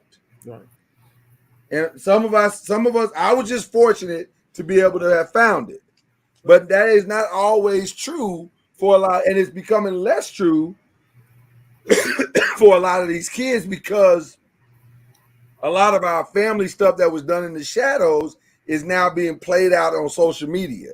So now you're seeing more toxic examples, which accelerates the inability to go back to what Ron said, to see what a good black family looks like. Because you're always seeing the worst. You're seeing somebody fight in the yard. You see it on media takeout or World Star. You're seeing somebody argue on social media because they posted on their Facebook page. And it's the worst of us as opposed to the celebration. That's why I said we will acknowledge it, and but we don't celebrate it like we're supposed to. I was going back to that really quick. I remember coming up as a kid. My parents were successful, and they had successful friends. They would get together, play their spades, and drink their liquor, and have just a hold down good time. But I always, as a kid, looked to other black people for examples, and sometimes that's done unconsciously. Sometimes it's done consciously. That's why you have to be careful who you allow your kids around because they pick up from other people. So I think that's totally natural and normal that kids gravitate to other successful people. You lucky they're gravitating to them and not the local crackhead. I mean, at least they go in the right direction. Well, I think back to kind of Lloyd's point was a lot of kids, because we don't have those successful black families, the kid is looking out the home for their black family and they're not finding it anywhere. So they're constantly finding the negative to the point that that's. There's plenty of it. Yeah. And they're redefining success, Ron. They're redefining what success looks like. So now success is not the building of a black family. Success is now the escape of a bad family. Right. So now I see my mama struggling. She ain't got no money. Her boyfriend don't like her. Her baby daddy don't like it. My daddy ain't never paid nothing. So where I'm gonna start is I'm gonna get me a man who is at least gonna pay these bills and buy me the finer things in life. And that's where we start. And not care if I like him or not. Right. And all he want from me is some coochie. Easy deal. And that's where our young girls are starting at. Or the guys say, I'm gonna go, if I got a little bit of money, I can pretty much manipulate and get whatever I want. That's where we're starting. They're not seeing this girl as a place to build something substantial. They're seeing this girl as just a jump off place to go on from this to the next, to the next, to the next. So we're starting in toxicity. We're not even starting in the appreciation of what building a black family really could be. Well, we as black men, I think we push black men's success to the forefront that everything else doesn't matter. I would rather be successful than have to build with somebody. I would spend all my time to become successful by myself and worry about finding the right person later. And you know what, Ron? I think I'm breaking up again, guys. No, we can see you. You're good. You're good. Okay. You're good. You know what, Ron? I'm very leery of those type people because it's real easy to become I, me, extremely selfish in all that you do. All of my success, all of my life, my dream, my goal, every step of the way was about me, my black wife, and my black kids. It was never just about me. But again, somebody helped you learn that if you come up and there's nobody there to help put that in your head, but they're putting in your head, hey, if you want to get out of this hood, run that rock. You want to get out this hood, dribble that ball. You want to get out this hood, sell 5 kilos out here in the back. It's all about getting yourself to that standard of where you can be. It's never, hey, get there with somebody. It's get yourself there.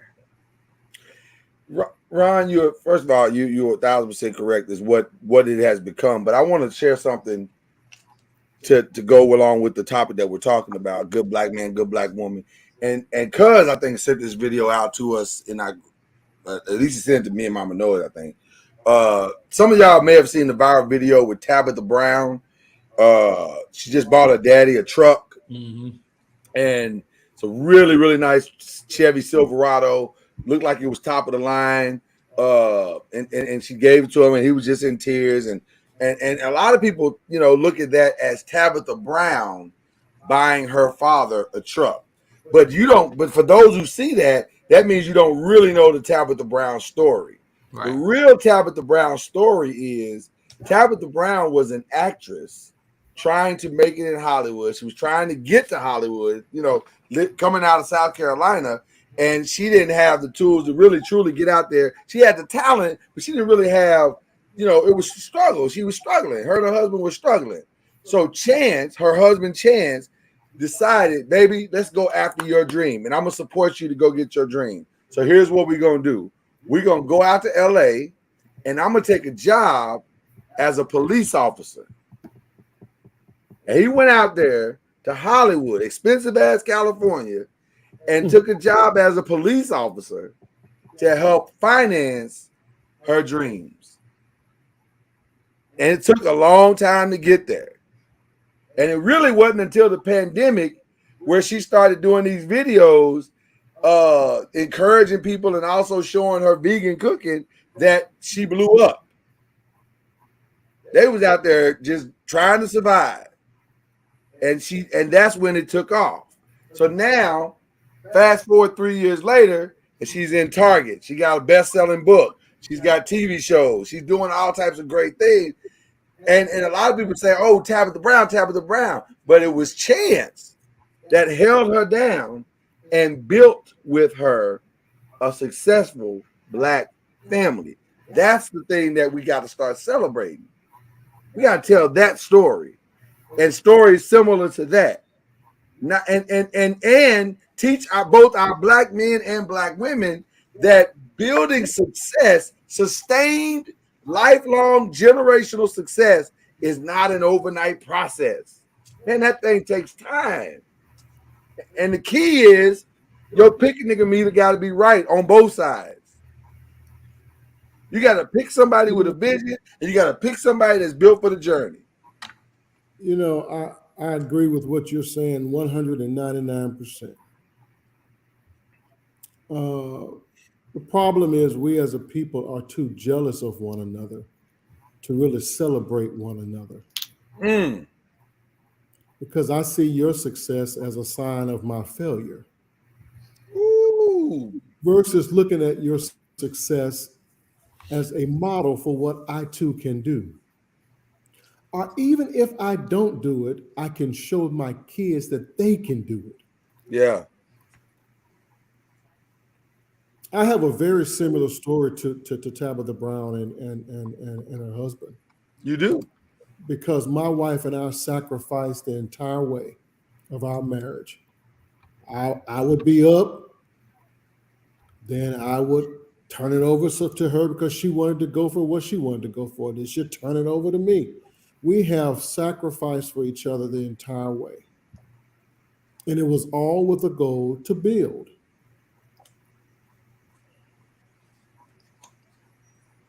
And that's what we're doing now, Mama Noise and I. That's what Ron is doing with his lovely bride, Vonda. And that's what you do. That's really what you do. When you're building a Black family, that's what you do. You get the vision before you, and you say, where are we trying to go with this family? What are we trying to teach these snotty-nosed kids are? What are we trying to teach them? And then we say, we're going to build in this direction so that they see what it takes to build. But you got to be intentional about that. And I don't think enough of us as Black people are being intentional with the way we build our Black families, or we're not being loud enough with our intentionality. So there's not enough. Well, we can't be loud. Huh? We can't be loud because then that's seen as what? Bragging or boastful? Well, but I'm here for the both. It's hard to tell your story without making other people jealous. It really is. But that goes back to what we said on Tuesday. Some of these ninjas gonna just have to be left behind because I'm here for the both. That's true. I'm here for the both. Both, man. Get on social media and tell your story because I'm taking notes. Real people, Black families that want to build, they are not jealous of the success of others. They're taking notes. They're saying, wow, the way Jay did that, I can take a piece of that over here and do blah, blah, blah, and make my situation better. With the way Cousin, the way Vonda and Ron did that, we can take a piece of that and do. That's what real Black families do. They take notes and say, we're gonna take pieces of the pie because we don't all have all the answers. But I still think that's a very small circle of us, though. I don't think it's that many. You still got a whole bunch of us that ain't on board with that. And you say leave some of us behind, but shit, 10%. I think there's more people. If they saw it more, they would turn and get on board with it. I think because you don't see it. You see individuality more than you see a group family. Totally agree. Can I tell a quick story about what happens when you keep telling the same story over and over and over again? That song, what was the one, Bad and Bougie with the Migos? I hated that song when I first heard it. I said, this is some bullshit. Who put this together? This old Dr. Seuss song, Raindrops, Drop Tops, Smoking on a Hot Box. I was like, this is the most ridiculous shit I've ever heard in my life. But you know what happened? They played that song 1 million times on radio, on TV, on TV shows, and I'll never forget. I don't know where I was. I think I was driving down the street or something happened, but I'm sitting there because they done inundated me with this shit. They done just hit me with it so many times. I found myself driving down the street one day going, raindrops, drop tops, and making myself laugh at the ridiculousness. But it had burned into my DNA to the point where I couldn't shake it. That's what we got to do with all this positivity. We've got to burn positivity back into the minds of Black America to the point where, yeah, they might not like it at first, and they may even hate for a little while. But damn it, after a while, you ain't gonna have no choice but to sing it while you ride down the street. Mm-hmm. The reality is, all of us are not going to be a Beyonce or Jay-Z or or any other Michael Jordan or whatever Right. successful, popular person that we know. Most of us, like Mr. Ron said, it takes time. We're going to have to build this thing gradually. And because of that, you have some ups and you have some downs in your quest to move forward. But staying together, it's so much better. Go ahead, I was gonna say that's what we need. That's what we and our children and our family members need to see, is that we, you see people get married all the time, but you don't see the people that stay together like they said when they stood at the altar and said, for better or for worse. We don't see, soon as it rich or for poor, like that girl said on that video, don't nobody want no broke, blah, blah, blah, when she was going off that day when we was the video. Okay, so what do you have to bring to the table? Right. It's so easy to rear back and talk about what he ain't doing and stuff. Okay, what do you have to bring? And I heard Jay talk about the sacrifice, man, when we first moved to Texas, or came back, because we've been back twice or whatever. I remember working way up on the other side of Dallas. We live in Plano. I'd leave at 5 a.m. trying to get to the other side of Dallas so that when I got over there, at least I'm in the area so I could be at work on time. And I didn't even see my kids. Lloyd was taking care of the kids, where he got them up, he got them, got them dressed, they got fed and got them off to school. And he was picking them up, because by the time I came back from the other side of Dallas, getting off at 5 o'clock, I wouldn't get home till almost 7 o'clock, 8 o'clock. And that's crazy. But we did and do continually what is necessary to sustain our family, our marriage. That I told Lloyd, I said, we ain't married, Lloyd has officiated several weddings. And I'm saying, I think you should stop in the middle and give a dramatic pause when you say, for better or for worse,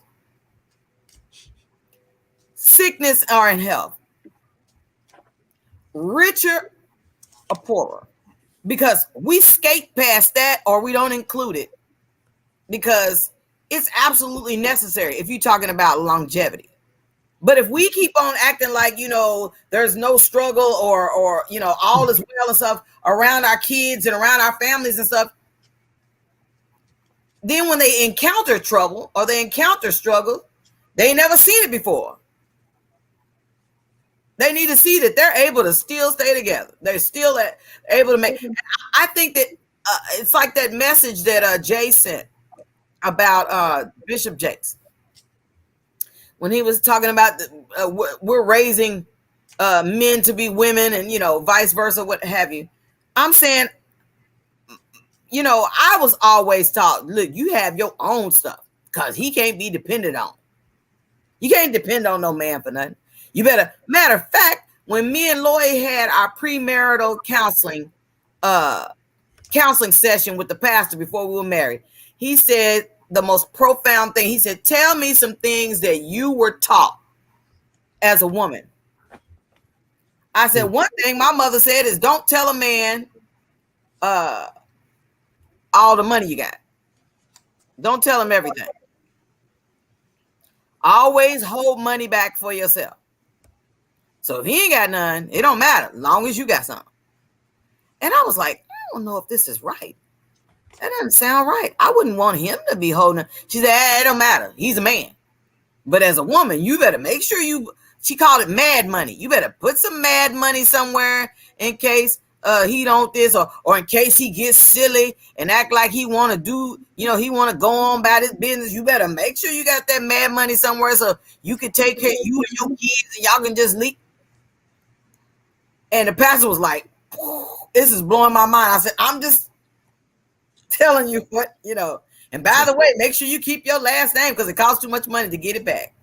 And by the way, I want to go ahead. Technique. It was just teaching you survival.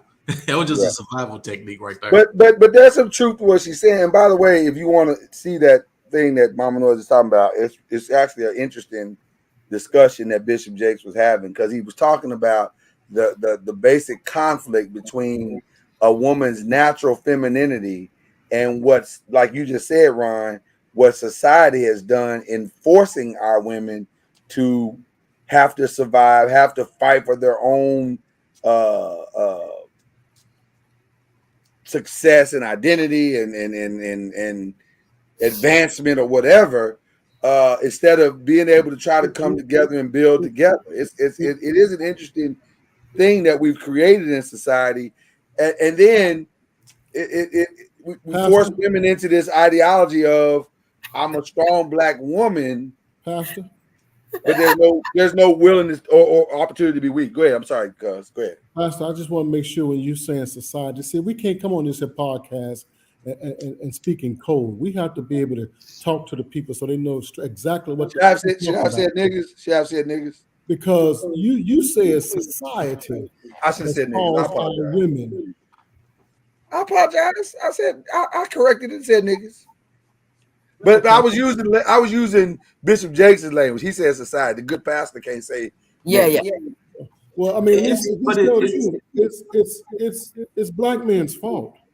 No. It's black men and society. It is both. It is not just black men. Black men are not running the record labels. Black men are not running the televisions. Black men are not making these movies. Stop. It is both. You can't have one without the other. Listen. Mama Noiz's mama told her, baby, you need to have you some money put away just in case that man decide to do X. Mm-hmm. She wasn't speaking from a point of wholeness. She was speaking from a point of experience. Yeah. We did it to our families, and our mothers are now teaching their daughters, and so forth and so on. We've passed it down now, but it started with us. So you are correct. The record labels are putting it out there, and the movies are putting it out there, but it still goes back to us. I'm sorry, y'all. I know y'all think I blame us for everything, but until we're willing to take the blame, we can't fix it because we're looking to somebody else for the answer. I wouldn't say that. It starts with us. But when you say us, you're saying black men. You're not saying us as a whole. Listen, black women, us as a whole. Black women are going to school at the rate that they're going. They are achieving at the rate that they are achieving. They're doing what they're doing because of what black men did to black women for way too long. And now they say we ain't gonna take that shit no more. We're gonna go to school and get our own degrees and make our own money and not have to rely on a man. Which by the way, I do understand that survival technique and tactic. However, the challenge of that is now that you've done that and you've taken on this mentality of I don't need you, right. then you immediately remove the opportunity for the guys who want to build with you to build with you. So we can't have both arguments. I can't have an argument with you about building if you've already pushed me out and said I don't deserve a spot at the table. It's much tougher. You are correct. Right. But we still have to acknowledge where it started. So we can't be so frustrated as men. I can't get her to do that. I can't listen. You have to understand if the brokenness came from us. When my wife laid in the bed, and I told my wife, I said, honey, we had been married shit hell, I don't know, a week or two or whatever it was. And I told her at that point, I said, honey, you don't have to work while you're in college. I'll take care of you. And I promise you guys, she laid in that bed and she started crying. Right. Don't you ever tell me I don't have to work again. That came from a point of being vulnerable her entire fucking life. And she said, I'm never going to be vulnerable again. So we as men have to understand where that brokenness comes from. No, I didn't cause her brokenness, but I'm going to have to fucking deal with it. So let me ask you a question. Has she been vulnerable since that moment? I apologize. No, you don't. Don't stop that. Has she been vulnerable since that moment? Oh, but she was vulnerable with me. That's my point. That's my point. That's my point. See, again, she finally came to the willingness to say it's okay to be vulnerable with the right man who has earned the right to be vulnerable with. And that's what I'm saying. We can't, ladies, I know it's hard. I know, listen, I'll even, you know what, for argument's sake, I will agree with Cuz just to make my point.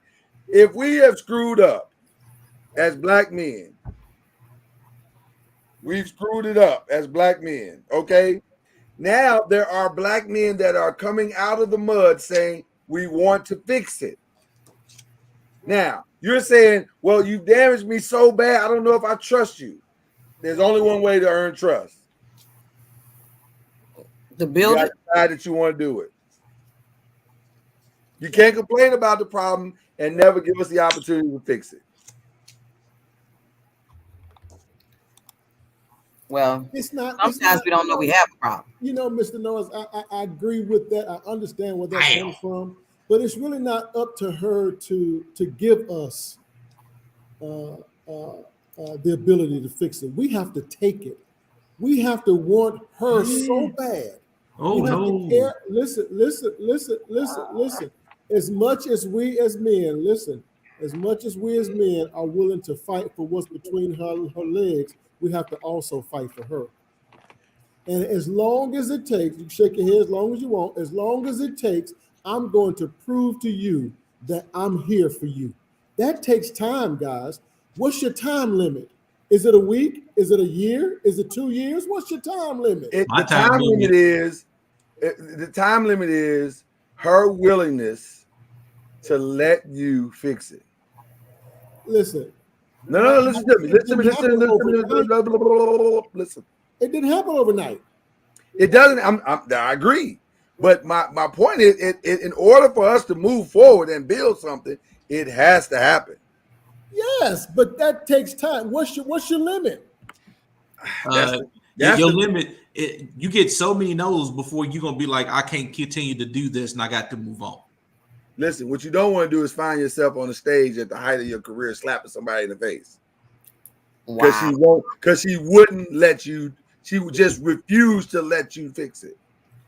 I think, but also women have the ultimate decision to either let you in or not let you in.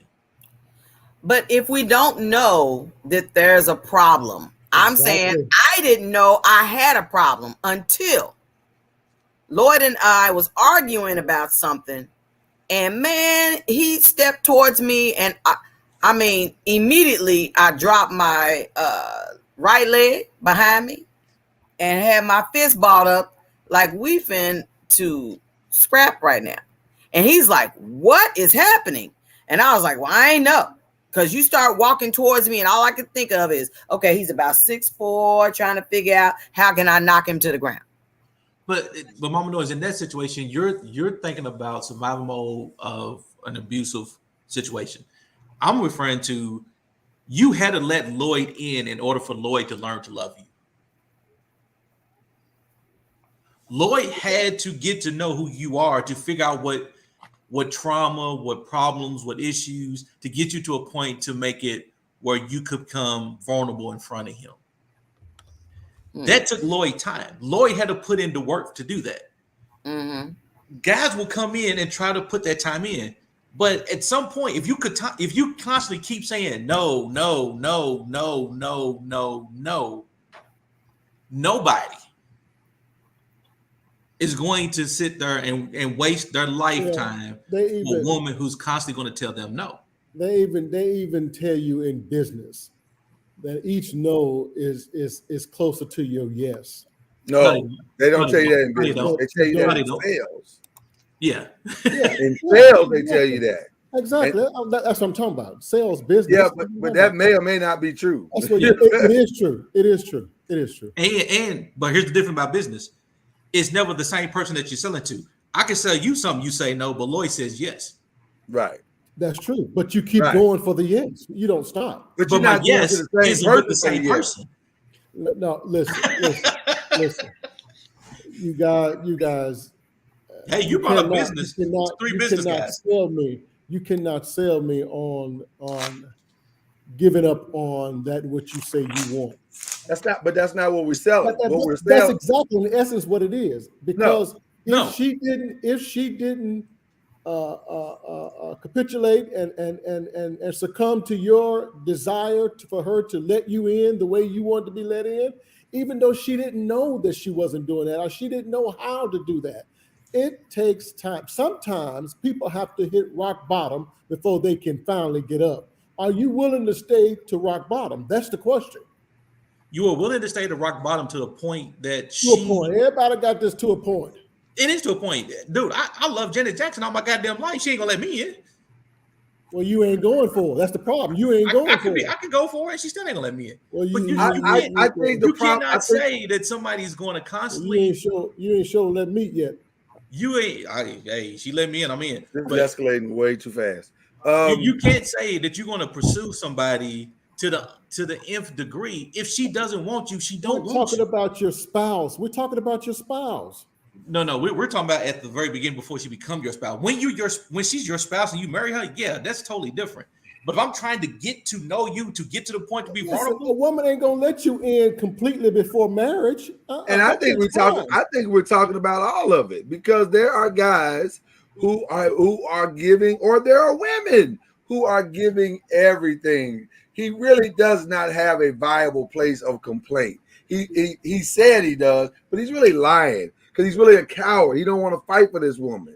So what is she supposed to do? She can't fight for somebody that won't fight for her, and vice versa. He can't fight somebody. What are you supposed to do if you never let down your guard? If I'm always swinging at the steel door, not a brick wall, but a steel door, and I'm only making dents. I'm not knocking it down. I'm not breaking through. What am I supposed to do?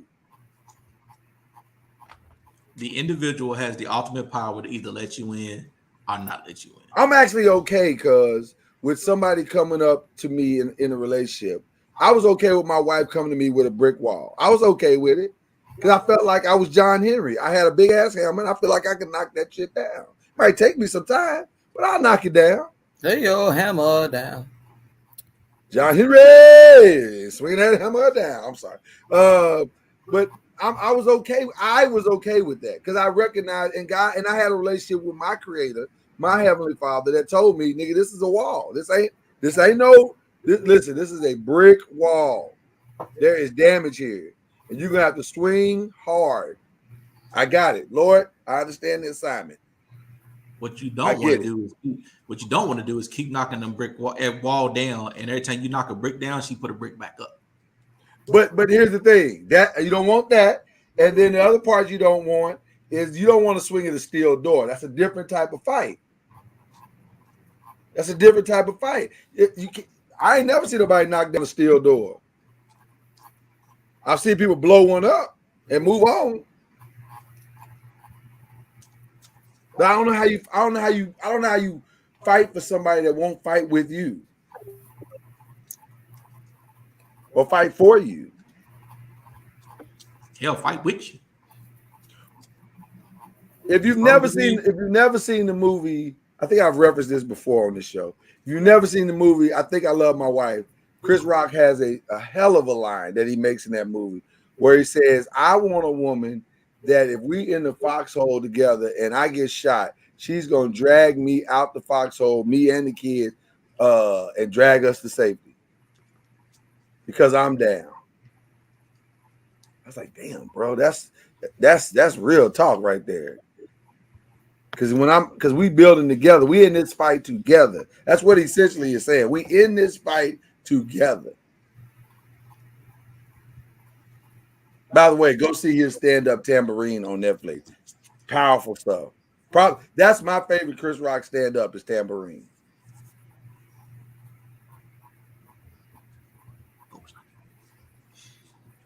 I know Cuz struggles with this part. Because he think it's all black men fault. Nigga, get your shit together. Well, I don't struggle with this at all. Not at all. You struggle with the fact that a woman has some responsibility. No, I don't. I ain't never heard you say it. Have you heard him say it, Ron? Have you ever heard him say it? I hold women accountable. What day was this? What show was this? But I want, as a man, I also believe in holding men ultimately accountable. Listen, women are broken, men are broken. But if we sit back and keep throwing rocks at each other about who's more broken versus us as men want to be head, want to be king, if we keep throwing rocks at them talking about how broken they are, how they need to get their shit together, that's not the answer.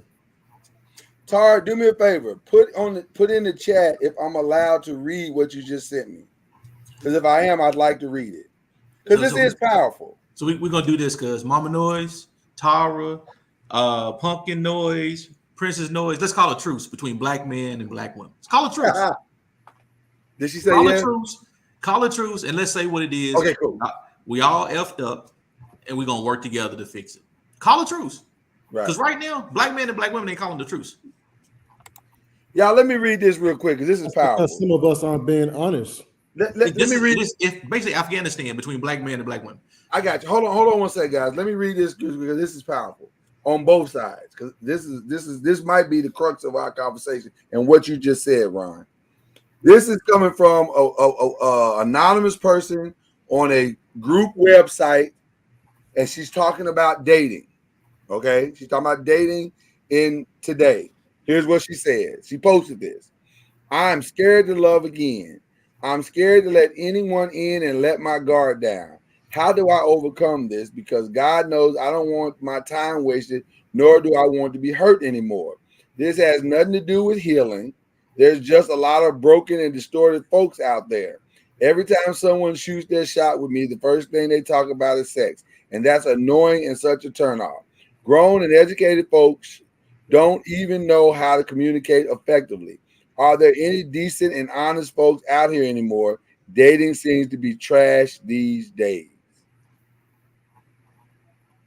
Now, to that sister, whoever she may be, I would start by saying, or is there more?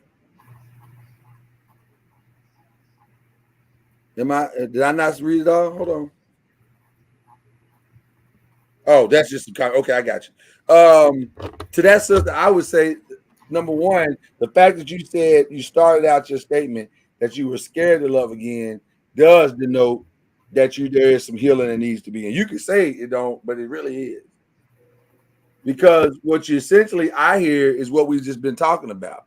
Ron said there needs to be a truce. I agree. We need to hit the reset button for black men and black women relationships.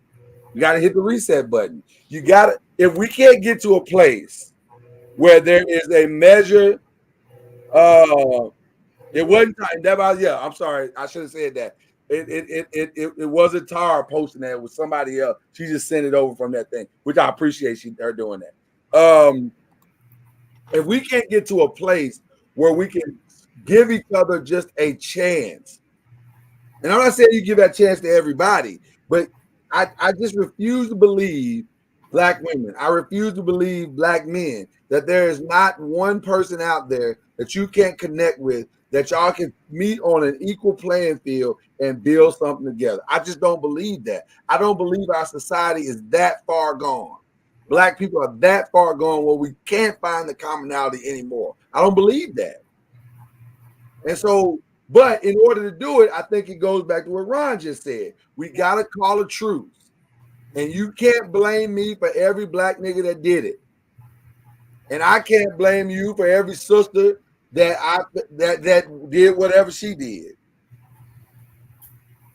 We got to stop. We got to stop going at each other and try to find that common place where we give each other the opportunity. I love that story because you can tell me that story a million times and I'll never get tired of it. I love that story of what you said about your wife saying, don't tell me not to be vulnerable again, because that is the truth of our black women. We're not providing a place for them to feel the safety of overcoming the bullshit that men have done. I can trust you with my heart. And that's a problem because we got to step up and provide that. But when we provide it, ladies, you've got to put aside all the other shit that happened and receive me. Don't blame me for them. Mm-hmm. And that's where I think the problem is. We're not truly, no black woman should be scared. That woman says she's scared to love again. No black woman should be scared to love. That's a problem. We can't hear you, Jay. You muted.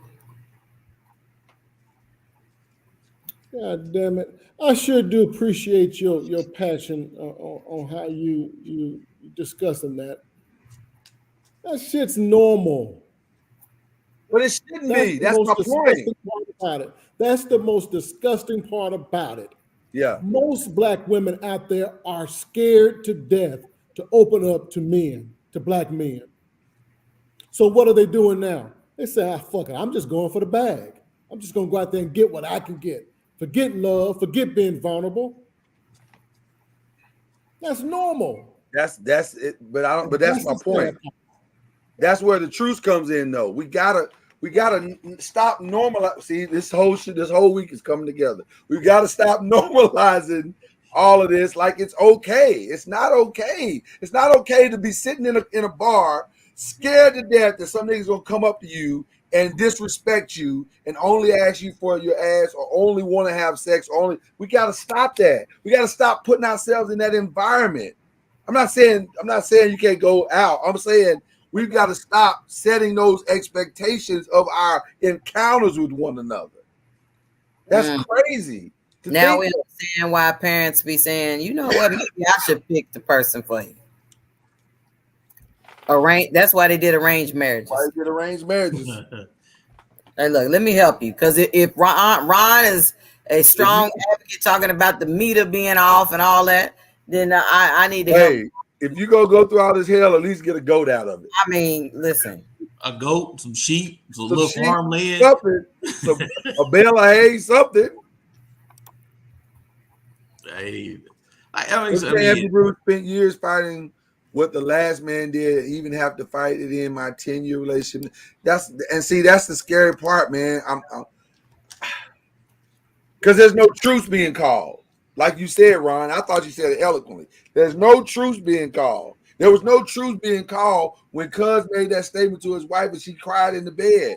She wasn't calling for truth. She said, no, I'm going to fight you and I'm going to fight every man, whoever tries to hurt me again. Well, that's not healthy. That's not healthy. That's not how you build. So now you got to fight through all of that just to get to the foundation of building. That's a scary thing. That's a scary premise. It's a very scary premise. I mean, but why do we want to be called king? Why do we want to be called man so bad? You call a black man a boy and see what happens. I mean, we want to be so respected as men and kings of our castle, but yet we aren't willing to do the fight. See, this is even scary. I said it earlier. It's that old ass mentality that they were brought up on that people are still preaching to this day. They're preaching, you must be a king of your castle. Well, damn, explain what a king of your castle is. You can tell me I damn need to be the king of my castle, but if you never taught me to be a king, what the hell's a king? Well, too many of us believe it's about sitting back on our fat asses and them serving us and us not doing our part. Exactly. There again goes back.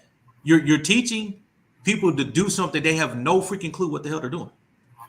You know why we're having this problem? Because niggas didn't pay attention in history class. You know how you become a king?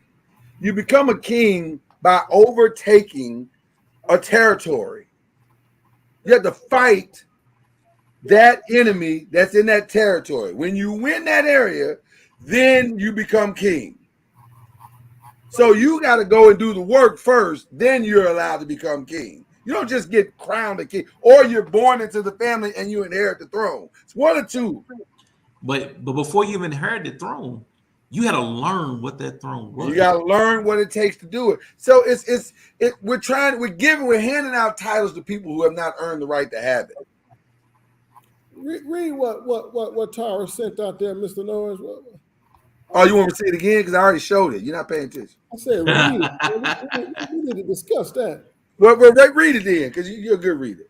No, she's talking about 90% of women. Yeah, on that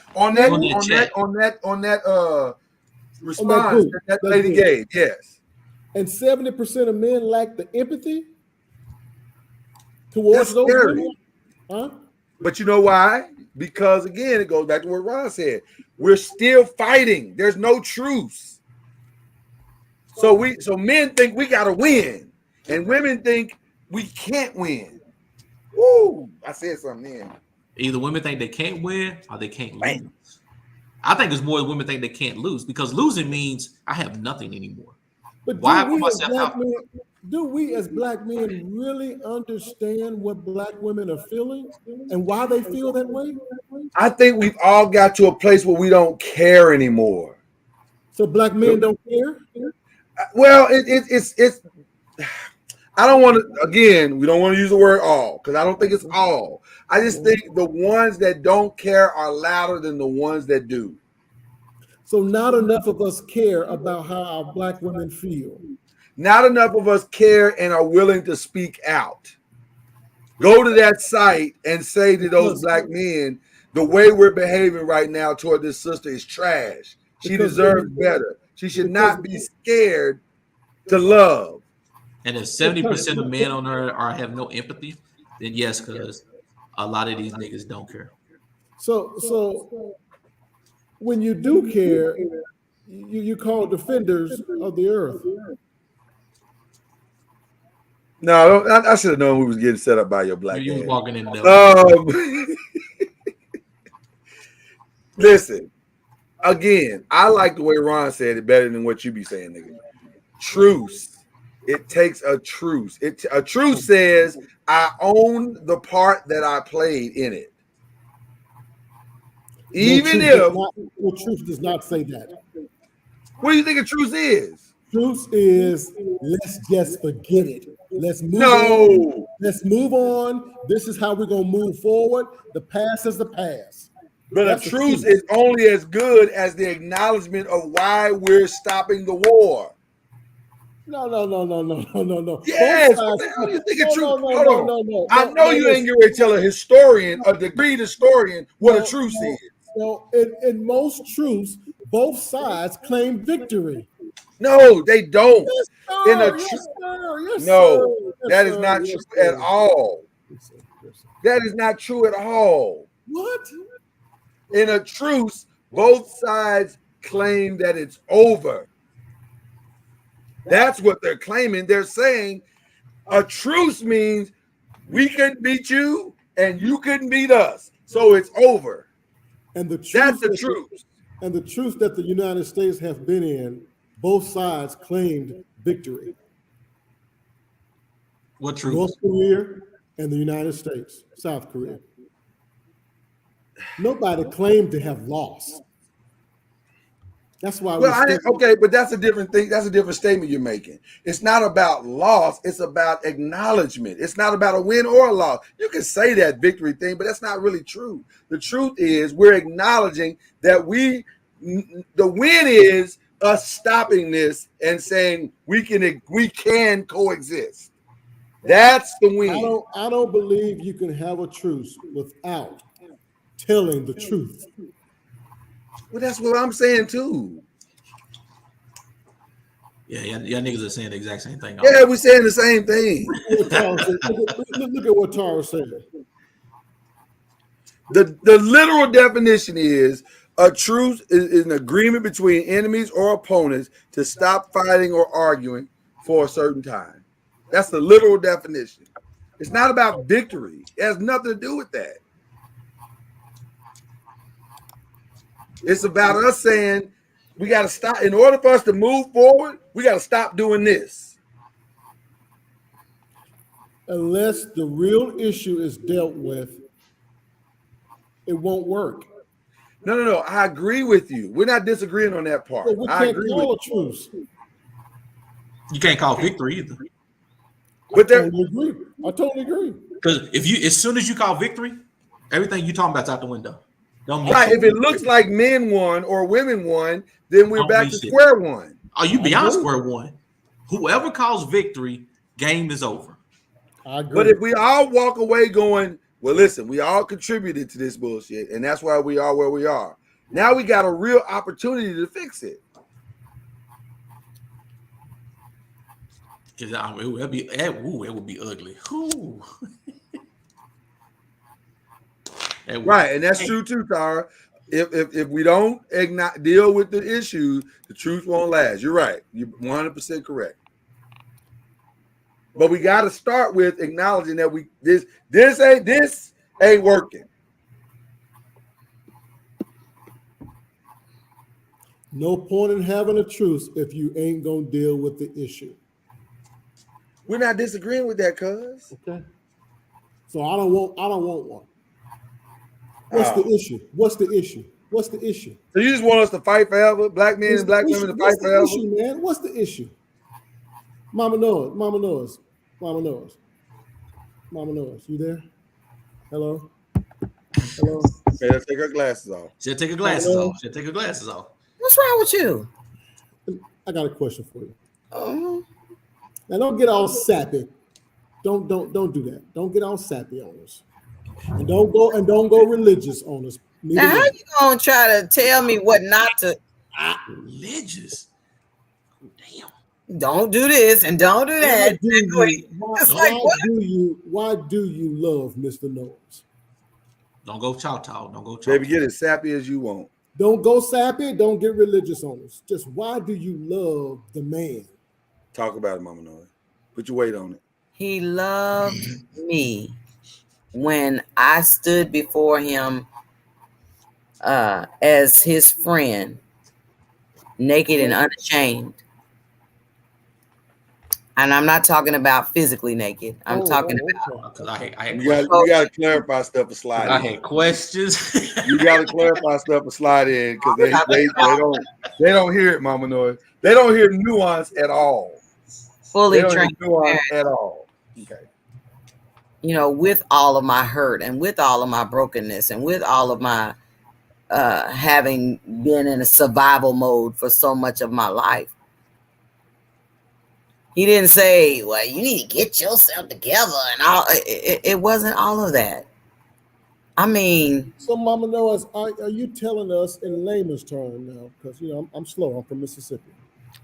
That is true. You love that. You love that man because he was willing to fight for you, despite who you were at that time. Until men understand that in full, we can't win our women back.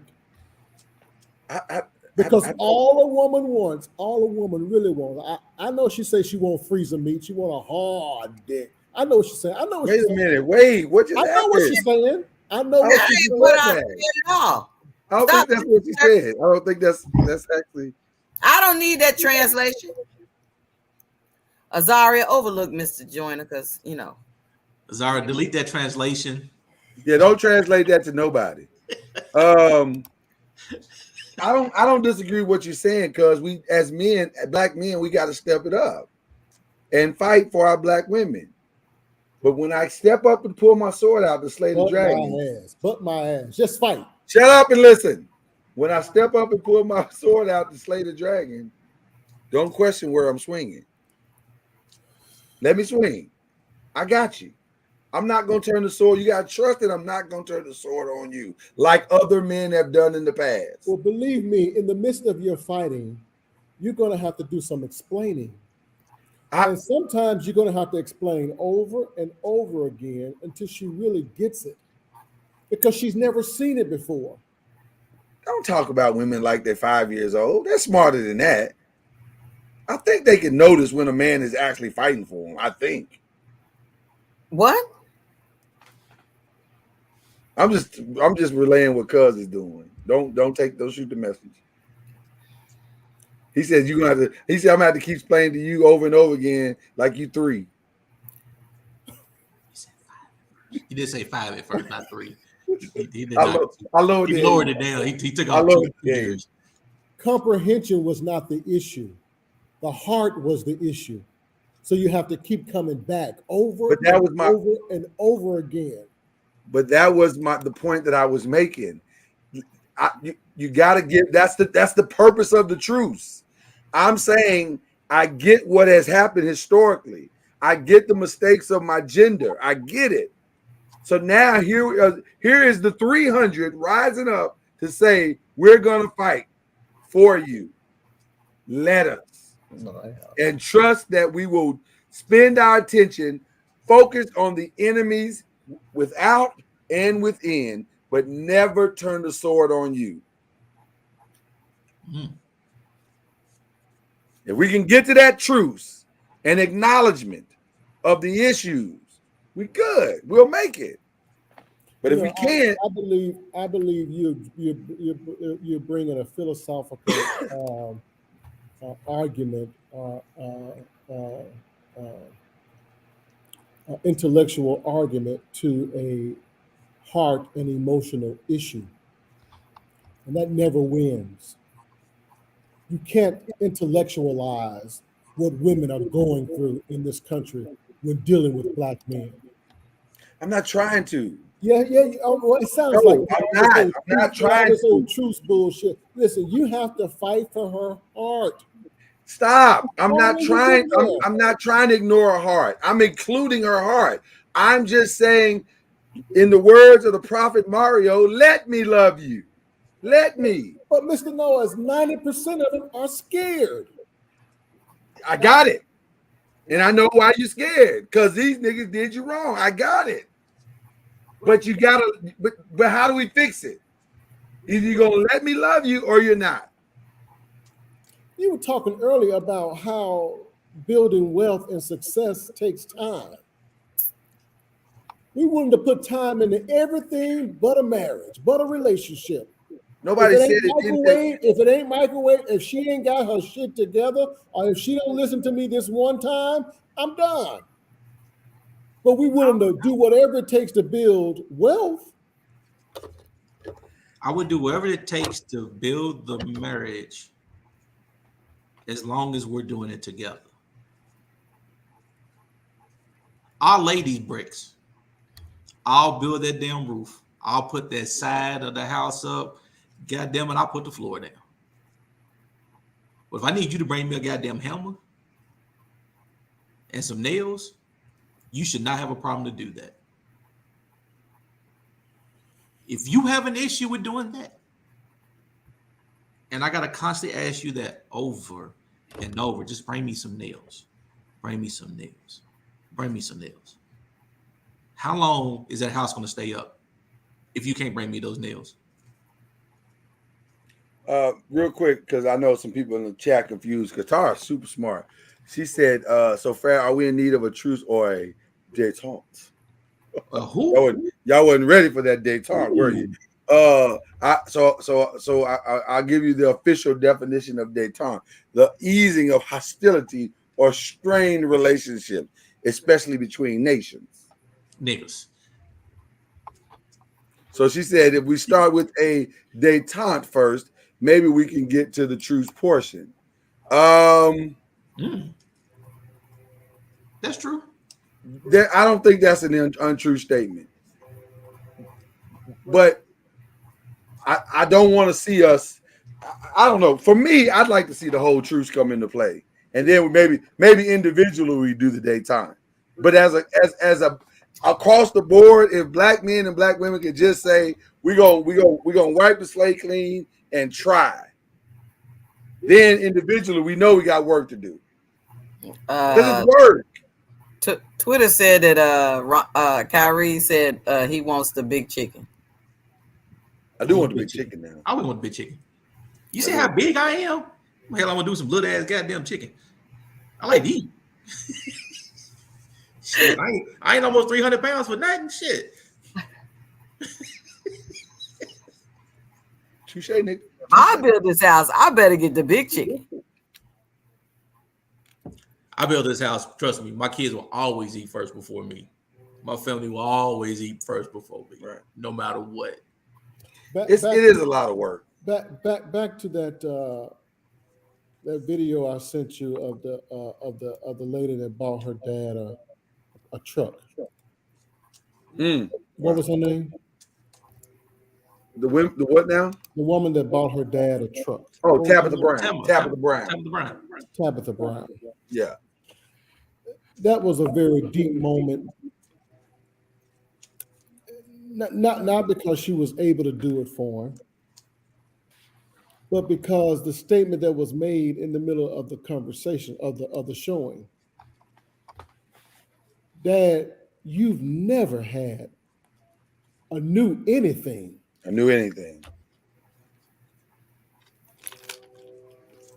Too many of us are not willing to sacrifice what we think will make us happy for the greater good of our families. What man don't want to drive a new truck or a new car? Well, most do. That's a lie. You would love to have one that's under warranty and your ass ain't got to, especially if you didn't have to pay for it. Now, we don't want no car note, but we wouldn't mind having a new vehicle. Never had a new car day in my life. Well, okay. Well, most men would love to have especially a sports car, a nice car. Most men would love to have one. We don't want to make the payment, but we would love to have it. Never had a new one his entire life. Never had anything new. The man broke down and cried because he knew the sacrifices he made for his family and that she recognized it. Right. That's why I think he broke down and crying, that he was seen. Okay, I just said the whole thing. Well, you added some shit that probably didn't need to be there. He broke down. Mama knows how do you stay married to this man? I know you love him. I know. Because I'm a damn good man. I know Mama knows you love him. I know. I am a damn good man. Don't say nothing. Because talking with this joker sometimes is like talking to that steel wall. Nah, you know better than that. That's why your screen wouldn't let you be great. You froze up for that lie you just told. Damn. We got to go. Oh, this show is so good. We be having some good shows, y'all. Tara, please send that sister our way. Huh? Can you hear me? Yeah, you were delayed. Froze up again. His internet won't let him be great. While he's unfreezing, tomorrow we're gonna have some fun, y'all. Old school, new school edition, Black Friday, all up in your face. Don't miss it. We're going to have some fun and just enjoy. And noisemakers, noisemakers, we talked a lot about building a relationship. We're building here at Noise Media Entertainment, and we need your help. And you could help us tonight by donating any amount to the Cash App at Prairie Fine by Fire Cash App. We'd appreciate any amount to help us move. It's not an easy task to take on what we've taken on with all of our shows and everything we're doing here at Noise Media, but you could really help us move things forward if you just donate any amount to the Cash App at Prayer Refined by Fire and help us move this vision forward. We appreciate everything. I have to say that any donation will help because like I said, I've always felt intimidated when people say that, and then when I say, well, all I got $25, I got my $10 or whatever, and I feel like that's I don't have enough to make a donation. Any donation, any amount to be given, to be donated to Noise Media at Prayer Refined by Fire is very much appreciated. And we thank you so much for helping us move the vision forward. I know we got to go, but Twitter, excuse me. Oh my goodness.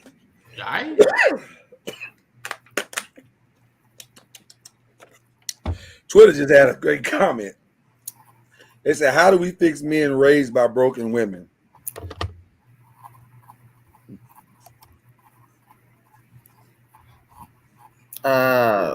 What is it to fix? What are you trying to fix? And then there's that. I guess he's saying, how do you turn a band into a man? But again, you got to ask the question: what are you trying to fix? Oh my God! Just because your mom was broken, don't mean you broke. But that's what I think. I think there are a lot of broken dudes. There are a lot of broken dudes. So how do you turn a band into a man? That might be next week's show. Yep. How do you turn a band into a man? Define the problem first. What's the problem? Then there's that. What's what God said? You a man? We ain't got time. We got we don't win a whole nother hour. Mm-hmm. Yeah. Oh, don't forget. Go to Amazon.com and get the book. What's Jay say? Not the J next to us. Not that J. We know what he said. There's another J. We have another J. Justice Killebrew. I already know what that J gonna say. Defenders of the earth. That is. But what you don't know is what Justice Killebrew, poet laureate extraordinaire. You won't know what he's gonna say. It's a book of poems that he wrote himself, and it's amazing. And you need to get that book. So go get it. Amazon.com. What does Jay say? Get that book. I keep forgetting. Ron, do me a favor. Text me tomorrow so I can get the picture and put it up on the screen like everything else. I want to give nephew his proper respect. It's on the Noisemaker page. Yeah, but I want to put it on the show too. So when people go back and watch the show, they can say, "Oh yeah, I need to get that book." Well, I can send it to you. Send it to me. Thank you, Mom Noise. You're welcome. I mean, I guess you took offense for me saying Ron sent it. And you was like, I can send it too. I don't know why you did that, but can we, Mama Noise, can we have a truce? I just want to make sure I'm bringing the hammer and the nails. I'm about to go have me a good truce. Nope. I don't feel like we're talking about the same thing right now, Ron. Sorry. Wrong truce. Shout out to Cuz who's going to get rewarded for his squash. And if y'all want me to get my reward for my squash, hit that Cash App so I can go make the squash. I ain't got no squash. I ain't go get the squash. We're going to send you some avocado. We're going to send you. Yeah, get the squash and bring it back. And then I can be blessed. Should be a whole crate of avocado. Whole crate. Unmute, Cuz, because we can hear you. That's because there ain't no squash close by. There is squash. Mama Noise just don't see the vision. You might be able to find some old dirty ass greens, but you ain't gonna be able to find no good squash. We might be able to find squash. Have some faith, man. See, can we have a truce? You know damn well them niggas ain't got no. Oh. Don't you talk about Arkansas like that. You respect Arkansas. If they got squash in Mississippi, they damn sure got it in Arkansas. Listen, all I know is what Mama Noise has said about Pine Bluff since she's been there. Nothing positive. I don't think you could do much talking about it anywhere else, sir. You need to deal with Pine Bluff. Listen, Mama Noise, just because Mama Noise said it don't make it right. I'm sorry, Tara. One positive thing. Much love, Tara. I'm sorry. Mama Noise, one positive thing about Arkansas outside of the family. One positive thing about Arkansas. We've had a great show here tonight. We're gonna see y'all tomorrow. I know, because we was wasting time. She wasn't gonna have no answer. I mean, I don't even want to set Arkansas up like that. But we will be back tomorrow. So y'all come back tomorrow. Why y'all trying to defend Arkansas? Because it's a beautiful place. They from Arkansas. Who in the hell is this black rare diamond? Who is that? That's Pumpkin. That's Pumpkin. That's Charlotte. Oh, she got more names. You can shake a stick. I know. It's something. This is Yes, the honeycomb hideout. She had a different job. She probably had a different job this week, so she changed name by she changed it. Pumpkin Noise is the Kevin Durant of Nope. Nope. 5 different accounts. Well, I mean, God bless you and good night. I mean, she is beautiful. I've seen her. She is beautiful, but I don't know about That's all true. the rare diamond. I don't know about That's all the rare true. diamond. But she pretty. Yeah, we gotta take the rare off of there. You gotta take the rare and the diamond off. Oh my gosh, what is happening? They need to be shined up. It's a little rough right now. Oh Lord, let me go. Y'all have a good one. Would it be a black diamond? Ain't that the black diamonds?